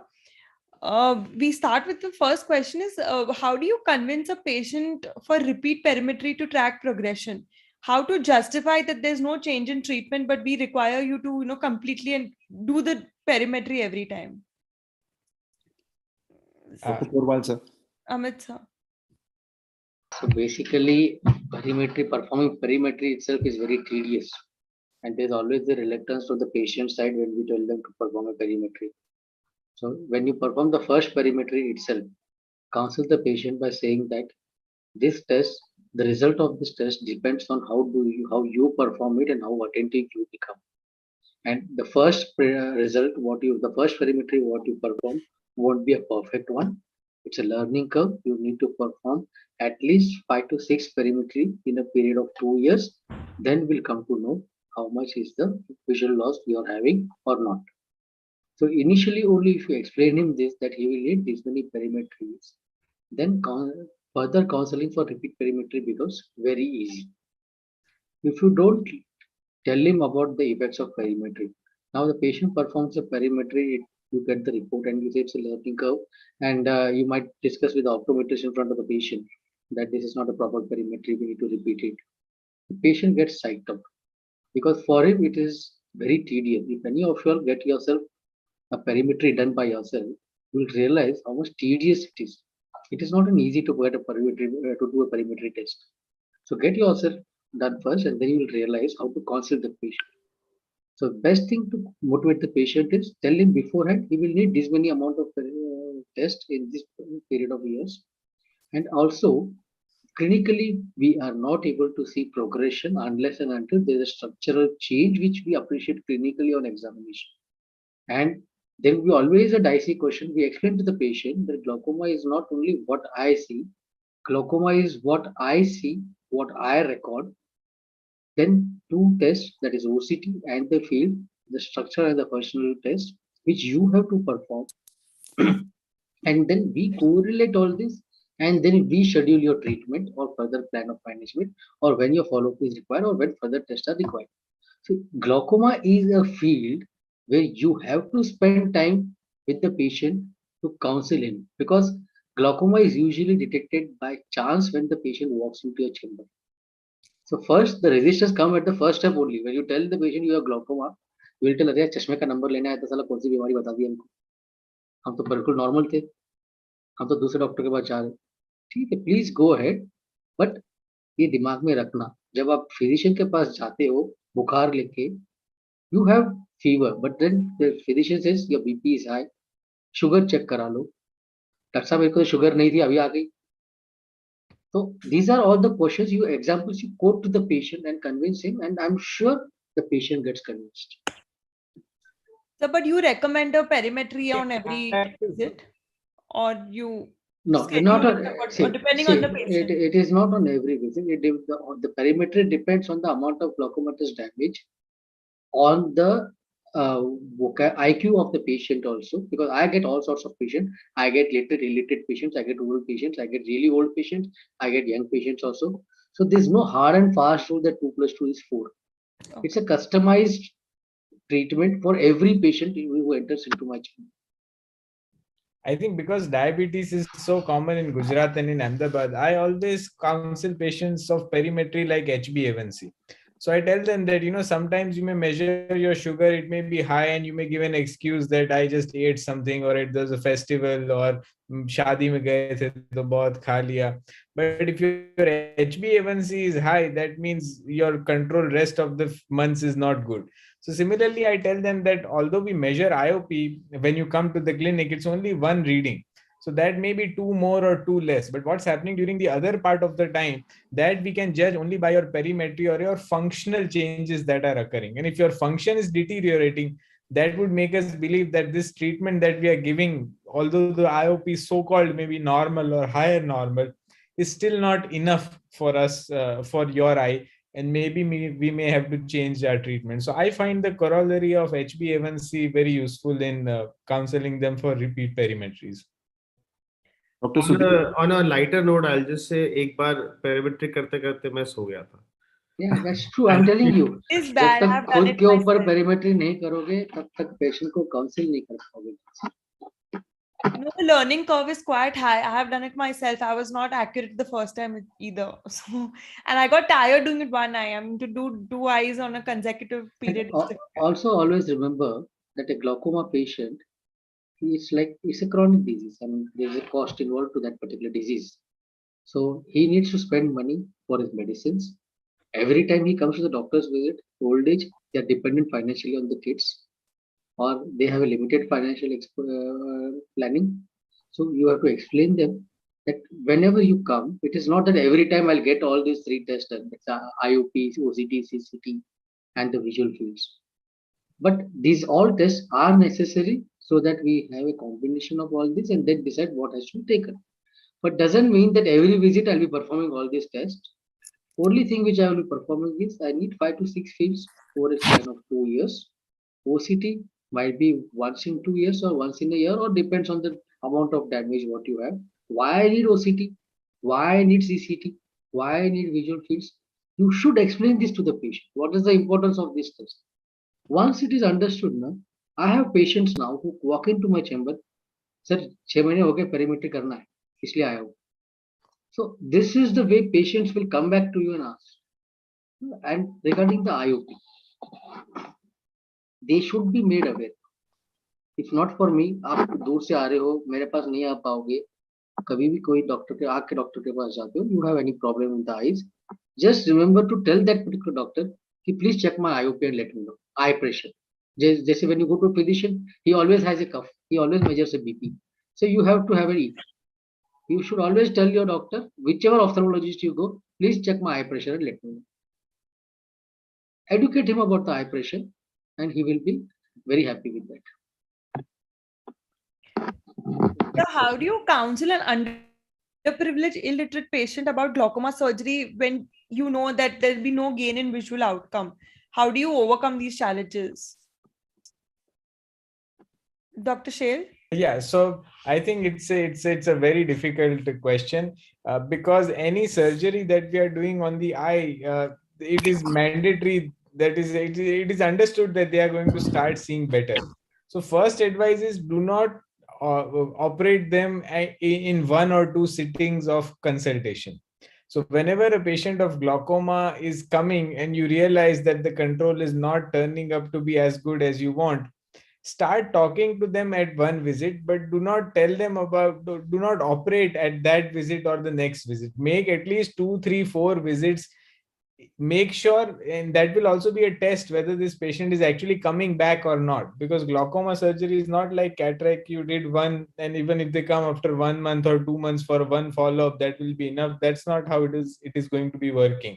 So if the patient is also not, if you tell him to come back after 1 month and he comes back after 4 months, you know that this is not the patient which I want to operate for glaucoma. Let my colleague handle it. Him take all the blame for the surgery not going well. So you do not operate the first and make sure it's 2, 3 times, and particularly for any cataract, we always tell them that please bring whichever relatives are there in your family at the next visit, otherwise we won't operate you.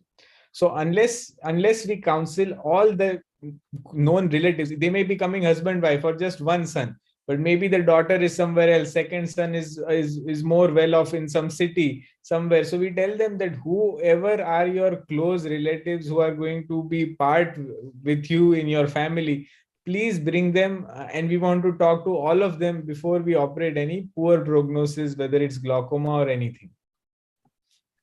Dr. Meenumathan, your opinion?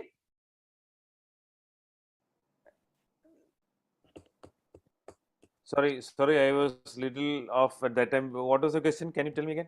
So how would you counsel an underprivileged illiterate patient about doing a glaucoma surgery which you know has no gain in visual outcome? How do you overcome these challenges?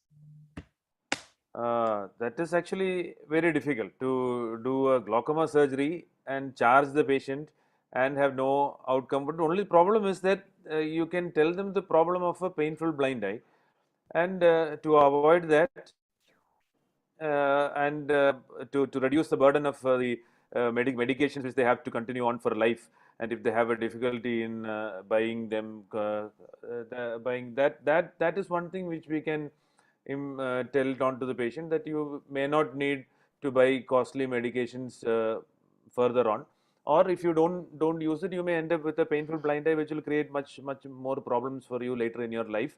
And if they have people around, maybe we can convince the people who are little more literate or the relatives who may be supporting him. But otherwise, in glaucoma surgery, visual outcome part, if it is the as far as visual outcome part, there is no change. People don't feel any difference. So the only change they feel is, but these are the 2 points which I would stress on. Dr. Porwal? Pooja, actually, what happens is you're dealing in a situation where the patient is underprivileged and illiterate. So I practicing in a tertiary eye care center. My maximum volume is handling these type of patients. So there are two things when you look at it. The patient comes to you for a vision loss. He thinks he has come for cataract. We diagnose him as glaucoma. So we have to explain him that your vision loss is due to glaucoma. Now, because you are poor, you won't be able to afford the medicine which is to be taken lifelong. Now, Ayushman has made a great difference in their life.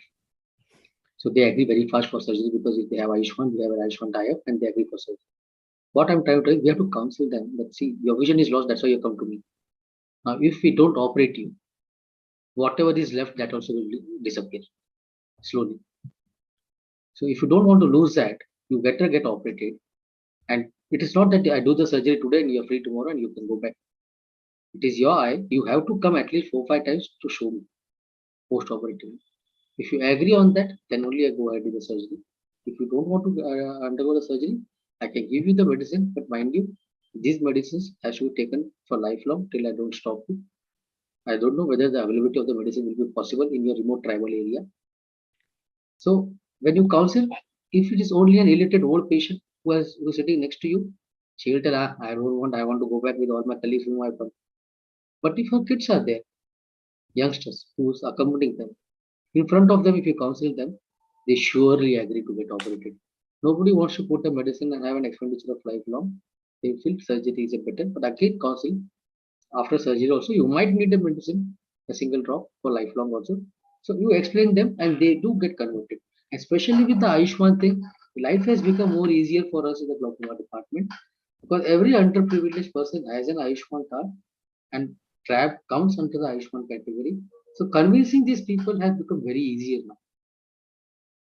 So, and on the same corollary, how do you counsel a non-compliant diagnosed glaucoma patient? So non-compliant glaucoma, threaten them. Best way to make them compliant is threaten them. And I am a bit short-tempered. Once, twice, I listen to them. And then straight away I tell them, please change your doctor, don't come to me. Then they touch your feet. Then doctor sahab, hum aapke paas hi aayenge, aap aise naraj mat ho. Because you have to show that body language. You are fed up. You have convinced him that he has to take the medicine. I tell them, if you forget a meal, it's okay, but don't forget your medicine. Shadi mein ja rahe ho, maut mein ja rahe ho, jo bhi karna hai. But make sure you put your medicines on time. Come for follow-up on time. If you miss a follow-up date, immediate whatever day you are free, contact and come back to show. But if you are not compliant in your follow-ups or your medicine, then there's always a picture in the glaucoma department which shows how the visual deterioration progresses. So I tell him, no, this is the final stage where you'll end up if you don't use your medicine. That is a tubular vision. And then it's up to you whether you want to see clearly or you want to have this vision. I give him a pipe also sometimes. Look through this. Then they get scared. And after all that, nothing is possible, straight away. Please change your doctor. I'm not going to treat you. Then they will touch your feet. And they will keeping a pipe, I think it's a great tip. Keeping a pipe is a good... Good one. Amit, I really appreciate you. Pooja, because I tell them if you are taking your medication for your diabetes and your BP and other systemic problems, why? Because you don't want your diabetes to go RE or a BP to have some complications. Similarly, the glaucoma also, you have to be religious in your medication and you have to insist that the glaucoma is a blinding disease. It is not like cataract. Cataract, anytime you get operated, you will get the vision. But glaucoma, once it goes to the next level, you cannot reverse it back. So you have to tell them, keep on telling them, you are taking those medications. Similar to that, you have to do this also. Otherwise, what I do is similar to what Amit also said. Please don't come to me. I'm not the doctor for you. Go somewhere else. Yeah. Go I to the would, next sheet. I would sir echo the same thing, and the same thing happens in cornea patients as well. So there was one child, I remember her very well. She was a 4-year-old one-eyed child, and she underwent a full thickness keratoplasty. She was aphakic from before. Obviously, amblyopia is there. A lot of things are there. Nobody in her family was bothered about medication. They didn't care. Eventually, she came up with a graft failure, as expected. In pediatric PKs also have a very high rate of graft failure. So literally, I shouted at the father and I told them, whoever, get the mother and whatever.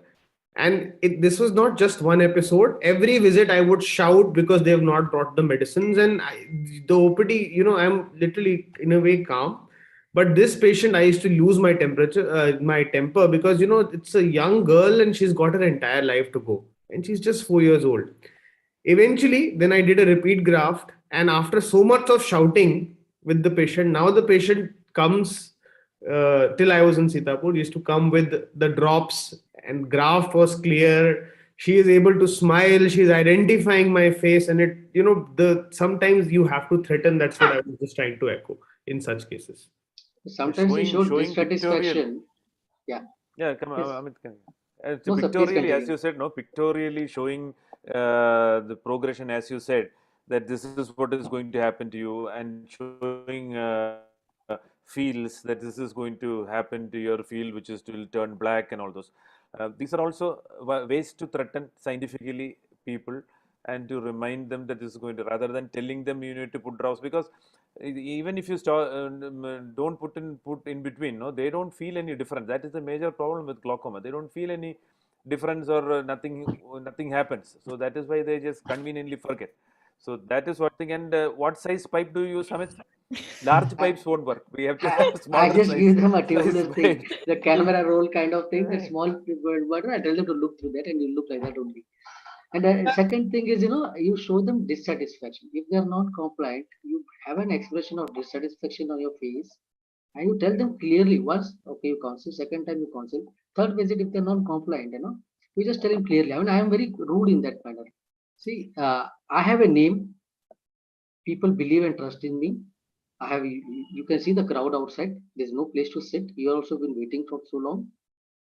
Because of your non-compliance, you lose the vision. You will go out and tell that I'm taking treatment for so and so doctor, but I have not got recovered. My situation is deteriorated, and you change the doctor once the situation is deteriorated. So I don't want to spoil my name. So I please request you, please change your doctor, so that let my name and let my patients who are waiting outside, who believe in me, be with me only. Immediately that thing will come down. He's like, "Arey nahi yaar, his doctor is really serious. He is worried about me." So he will be compliant afterwards. Dr. Mehta, your opinion? I think you've also been in such situations many times. Yeah. Showing disrespect and making them understand that you are extremely pissed off. That is very important to make them understand. No question about it. But what I do is, as he said, with the pipe, I give them an example with a pencil. The lower 1/3 is lost permanently. The middle 1/3 is because of cataract, and the upper 1/3 is what you are seeing with. So when I remove the cataract, the middle 1/3 will come, the lower 1/3 will not come. Now that is gone permanently. Time and again, the biggest point to be told to them is, because despite you telling everything, they always will keep complaining, ke najar bada nahi. Whatever you do post glaucoma surgery, cataract glaucoma surgery, they will always complain that they're not seeing well.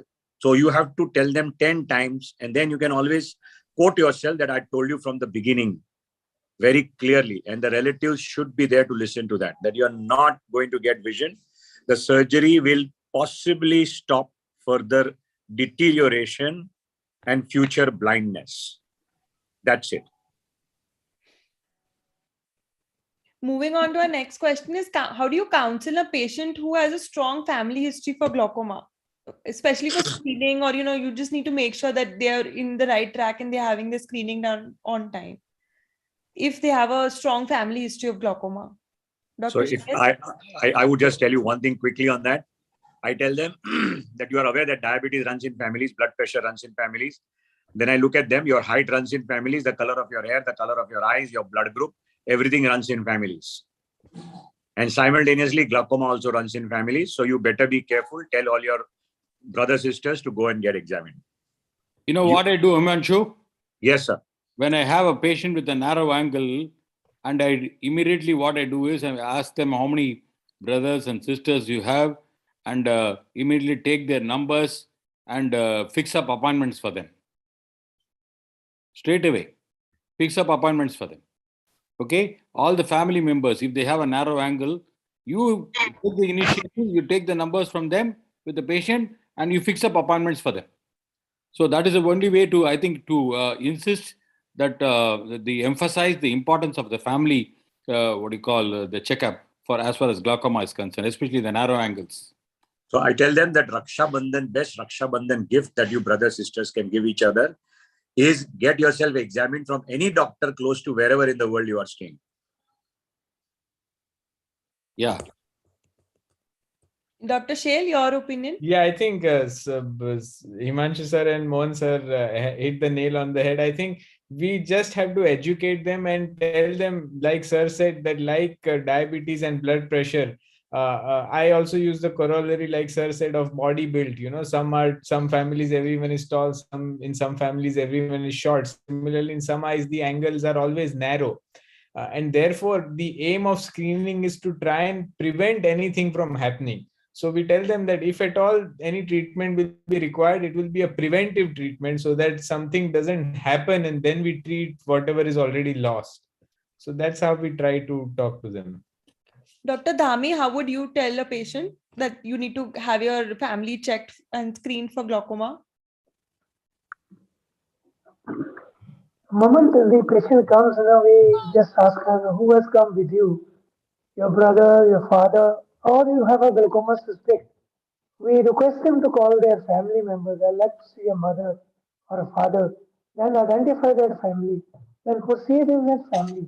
Usually we have families which are, living very far away. So once they communicate with their brothers and sisters or the similar symptoms in their brothers and sisters, they are advised to get a checkup wherever they are. Okay, sir. Moving on to our last question. Dealing with a glaucoma suspect patient, diagnosis glaucoma elsewhere and coming to you for a second opinion. If I may add, sir, we all have trigger happy patients, but we also have trigger happy doctors. Someone who does not have a glaucoma and is using anti-glaucoma medication. Now that person comes to you, he's just a suspect. Then how do you deal with it, sir? How do you tell that person that you do not actually require it right now? You do not have a glaucoma. So I generally always tell them, like blood pressure, like the corollary of blood pressure or diabetes. I tell them that yes, I'm sure you have been diagnosed correctly, and the medicine that you have been given is excellent. But this can sometimes occur that 1 or 2 offhand readings of intraocular pressure can be high. But glaucoma is not just high intraocular pressure; it's a combination of pressure and your function. So I tend to give them the analogy of blood pressure, that if somebody has renal failure, for them 130 blood pressure may be too high. And if for somebody who's 65 or 70, physicians don't start hypertensive medicine even until 150 systolic blood pressure. So similarly, pressure is important, but pressure is only one part of the story. What is more important is what is happening to inside your eye, your structure and your function. And therefore, we need to not only measure your pressure at different time points, but we also need to measure the function of your optic nerve. If you also suspect, or if you want to prove that this is not glaucoma, to get a perimetry done and ask them to stop the medicine for 2-3 weeks. I also tell them that this is like blood pressure, diabetes. Once you'll be stamped forever. So let's first, at this very initial point, let's make it clear whether this is a glaucoma or not. So I would suggest that if at worst, you may have a very mild disease. So we have a lot of time for us to decide. So I would suggest you stop your medicine for 3 to 4 weeks, come back, and we'll probably measure intraocular pressure at different time points, and also do structural and functional tests to actually establish whether you have the disease or not. But always, it's probably a fault of us as ophthalmologists rely to pressure. And there are 10 different instruments different ophthalmologists be using to measure pressure. Somebody may have given on an NCT reading, somebody may have given on a rebound reading, somebody may have given on an applanation reading. So I try to de-link glaucoma from just that value of pressure. I think. Basically, yes, sir. Can I add something, Pooja? Or Amit, No, you no, want to sir, say? go ahead. No, Go Dr. ahead, Mohan, go ahead. No, I think as Shail said, I think what we should do is when you have a patient who's been suspected to have glaucoma and put on anti-glaucoma medication elsewhere and he's coming for a second opinion to you, that's a question, no? Okay. And you do a complete baseline investigations. Okay, you make sure you don't jump into conclusions, baseline investigations. Your disc is healthy, your OCT is normal, your fields are normal. Intraocular pressure, of course, it's not like just checking one intraocular pressure. You have to check diurnal variation, you check various points of time, and then you say, okay, you have ocular hypertension and not glaucoma. There's a difference between ocular hypertension and glaucoma. But however, on the safer side, without what do you call this thing, insulting the other ophthalmologist who has put the patient on a medication, tell them you don't as of now require any medication, but however you require a very close follow-up. There are patients, there are studies which say that over a period of time ocular hypertension can become glaucoma.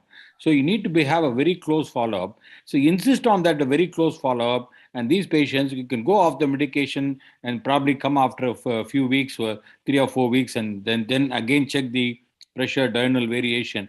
And because if that particular person who has been diagnosed to have glaucoma, and anti-glaucoma medication has been started by that ophthalmologist, obviously he must have done all the tests also. That's what we have to believe.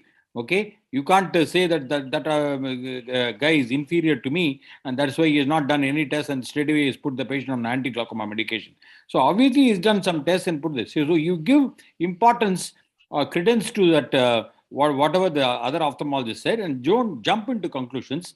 See them after weeks and then follow them for a short while, and then decide. Okay, you go off your medication, and then we'll decide. You probably have ocular hypertension, but that doesn't mean that you will not develop glaucoma in the future. You can develop glaucoma in the future also, especially if you have a strong family history. So it's also very, very important. So all these things, I think we should talk to them right at the beginning. So, Pooja, actually what Shail said, Dr. Mohan said, very point is valid and we should take care of it. So in my practice, as I'm dealing with the Department of Glaucoma and Tertiary Eye Care Center, so we do get a lot of referrals, I mean self-referrals by the patient or the doctors. So I had two sets of patients when we talk about glaucoma suspect. One set is that wherein a patient had one incidental reading of IOP which was raised, and the doctor has started on anti-glaucoma medication. IOP is raised, this is the medicine started, and is labeled as glaucoma. So this is one patient who comes. Second set is one wherein the doctor has investigated him thoroughly. So CT, CCT, visual fields, everything is done. Anti-glaucoma started, or the kid of glaucoma has been put up in his mind, and he comes for a second opinion. So now how going to deal with it? Now, if the IOP is right, anti-glaucoma medication is started only based on an IOP reading, and clinically I feel that there is no glaucoma. I don't even subject the patient for any glaucoma investigations. I just tell them, please stop this medicine. Might be that time the IOP was raised, he started the medicine. Today IOP is normal. Might be because of the medicine, or might be at the time of the measurement was different. But clinically, when I'm seeing at your fundus, at your desk, I don't feel you have glaucoma. You stop this medicine. I advise them to come out after the washout period of that particular drug. And when they come, if the IOP is still, and I call them on a different time. Suppose today I recorded the IOP at 9 o'clock, I call them at a different time after that washout period. If the IOP is normal, I tell forget about it, nothing to worry. Yearly checkup of your eye pressure. If that day the IOP is raised, then I will investigate him further. Plus, I will advise him a diurnal IOP. Then only we can label him as a glaucoma suspect also, because glaucoma suspect is a big thing. If today's imagine yourself, somebody tells you are a glaucoma suspect, you are living with that phobia. I have glaucoma, and glaucoma is always a big question. initial early stages of glaucoma is always a big question mark. One might say yes, other might say no. So second thing is when everything is worked up, the second set of patient, everything is worked up. He started on glaucoma therapy, but when he comes to you, you feel as a glaucoma specialist that this patient is not having glaucoma, red flags in the OCT, incorrect visual fields. But again, as you say, you see a red OCT, you see a blind spot, dark patches on the visual fields, and the glaucoma medication has been started. No, follow the same protocol. Stop the medicine, washout period, call him back, see the IOP, do a diagonal IOP, repeat the test if necessary, and then label him. And again, you should counsel him that don't get scared. If we stop your medicine for about 6 weeks, you won't be blind. You won't become blind. It is a very slowly progressive disease. It will take years for you to lose some part of the vision. So today, if I stop, if you believe in me, just stop it. Let's reassess you and then convince you. He will get convinced because the patient is easier to convince a patient to stop a medicine and make him believe that you don't have a disease. It is very easier because patient comes with that, कि मेरे को बीमारी नहीं चाहिए. Doctor साहब ने बोला कि he doesn't have this disease. He is very happy. So he will follow you. Okay, sir. I thank you. Thank you so much, sir. Thank you so much, everyone. We are glad to get such pearls of wisdom from our pioneers, from our esteemed speakers. I would now request the past president, Dr. Himanshu Mehta, to give a vote of thanks to the speakers. Thank you. First of all, I would thank Rohan, Anshika, and Pooja for organizing such a lovely youthful IRSI session. A lot of insight, a lot of things which you miss out in life. A lot of points that you guys have covered up in the last 18 months. Absolutely fantastic. Today's session with such starry speakers who are there till the end, I thank each one of them. Dr. Mohan Rajan, thank you for being there. Shell, thanks so much. Dr. Amit, thank you for sparing your valuable time to be with your family, but being with us, that's great. Dr. Meenu, thanks very much. Dr. Karan, it is really a great pleasure to have all of you right here. And of course, Sudeep, thanks so much for sparing your valuable time and giving your inputs. Look forward to each one of you participating more on such similar things so that we can complete and give the young generation a lot more ideas as to how to deal with it. I'm sure any person listening to this, 80% like in any lecture would disappear. It will be effervescent because there was a lot of knowledge which has been given. But whatever that is remembered, not over-promising, under-promising, being very firm on what you are saying, be consistent in your results, be consistent in your answers. Don't bend over backwards to your patients. Disassociate the money factor from your services. You're not selling Alcon company. You're not selling Johnson & Johnson. You are just giving your services as a good surgeon to give them vision. Glaucoma was never your fault. You never gave them a problem. And as Meenu said so nicely, a lot of time patients keep complaining because they have their own problems in the family. And the doctor is the best person to crib to. So if it may be very irrelevant, but they will come and crib here about multiple things to you. So at times they just want a patient hearing. Listen to them. The art of listening is a very important part of history taking. Generally, you're very much in a hurry. And counseling is the key to success. It's the key to building your practice. It's the key to your results. And most important, it is the key to not having any medical legal cases against you.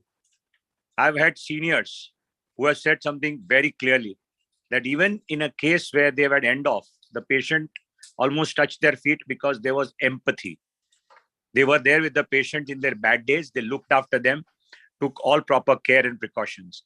So counseling, being one with them. And let me tell you how in KBC, Kaun Banega Crorepati, nobody watches KBC to learn the general knowledge. They're all there to watch Mr. Bachchan identifying himself with each of the contestant and the parents and or their relatives. He keeps in touch and shows a great amount of empathy and great amount of insight and shows them he's a part of their family. That's how every person everywhere across the country wants to watch what is going on. And they have their faith in you as a doctor. It's a great profession, great things that you're doing. nobody has any malintention, and keeping mind in your practice, having a lot of self-respect, giving them the right kind of respect and due diligence. Thanks very much for organizing this. Over to you, back to Rohan. Thank you so much, sir. We would really like to thank everyone for sparing their time and sitting through this. We will all see you next month back for season 2 and chapter 1, which is marketing and ophthalmology. We would also like to thank Team Microvision, Mr. Ashok and Mr. Navneet, for all their back-end support and running this event so smoothly. Thank you so much. See you all next month. Thank you, Rohan. Thank you, Pooja. Thank you. Thank you. Thank Rohan. you. Thanks, Good Amit. night, Anshika. everyone. Good night. Super program, Thanks, Dr. Shail. Himanshu. Thank you. To all of you. Thank you, Very Dr. nice. Nami. Very Thank nice, you. very nice concept. Youthful IRSI. Thank you, Very, sir. very Thank catchy you. word. Amit, we have been elevated to non-youthful level. You should understand that. Yeah, They they have been probably taken told over. us as seniors. We are not seniors. We Yeah. all are colleagues. Thank you, Navneet, Guys, see you sir. all. Bye. Thank you. Thank you, Pooja. Rohan. Thanks, Thank Rohan. you. Thank you. Thank you.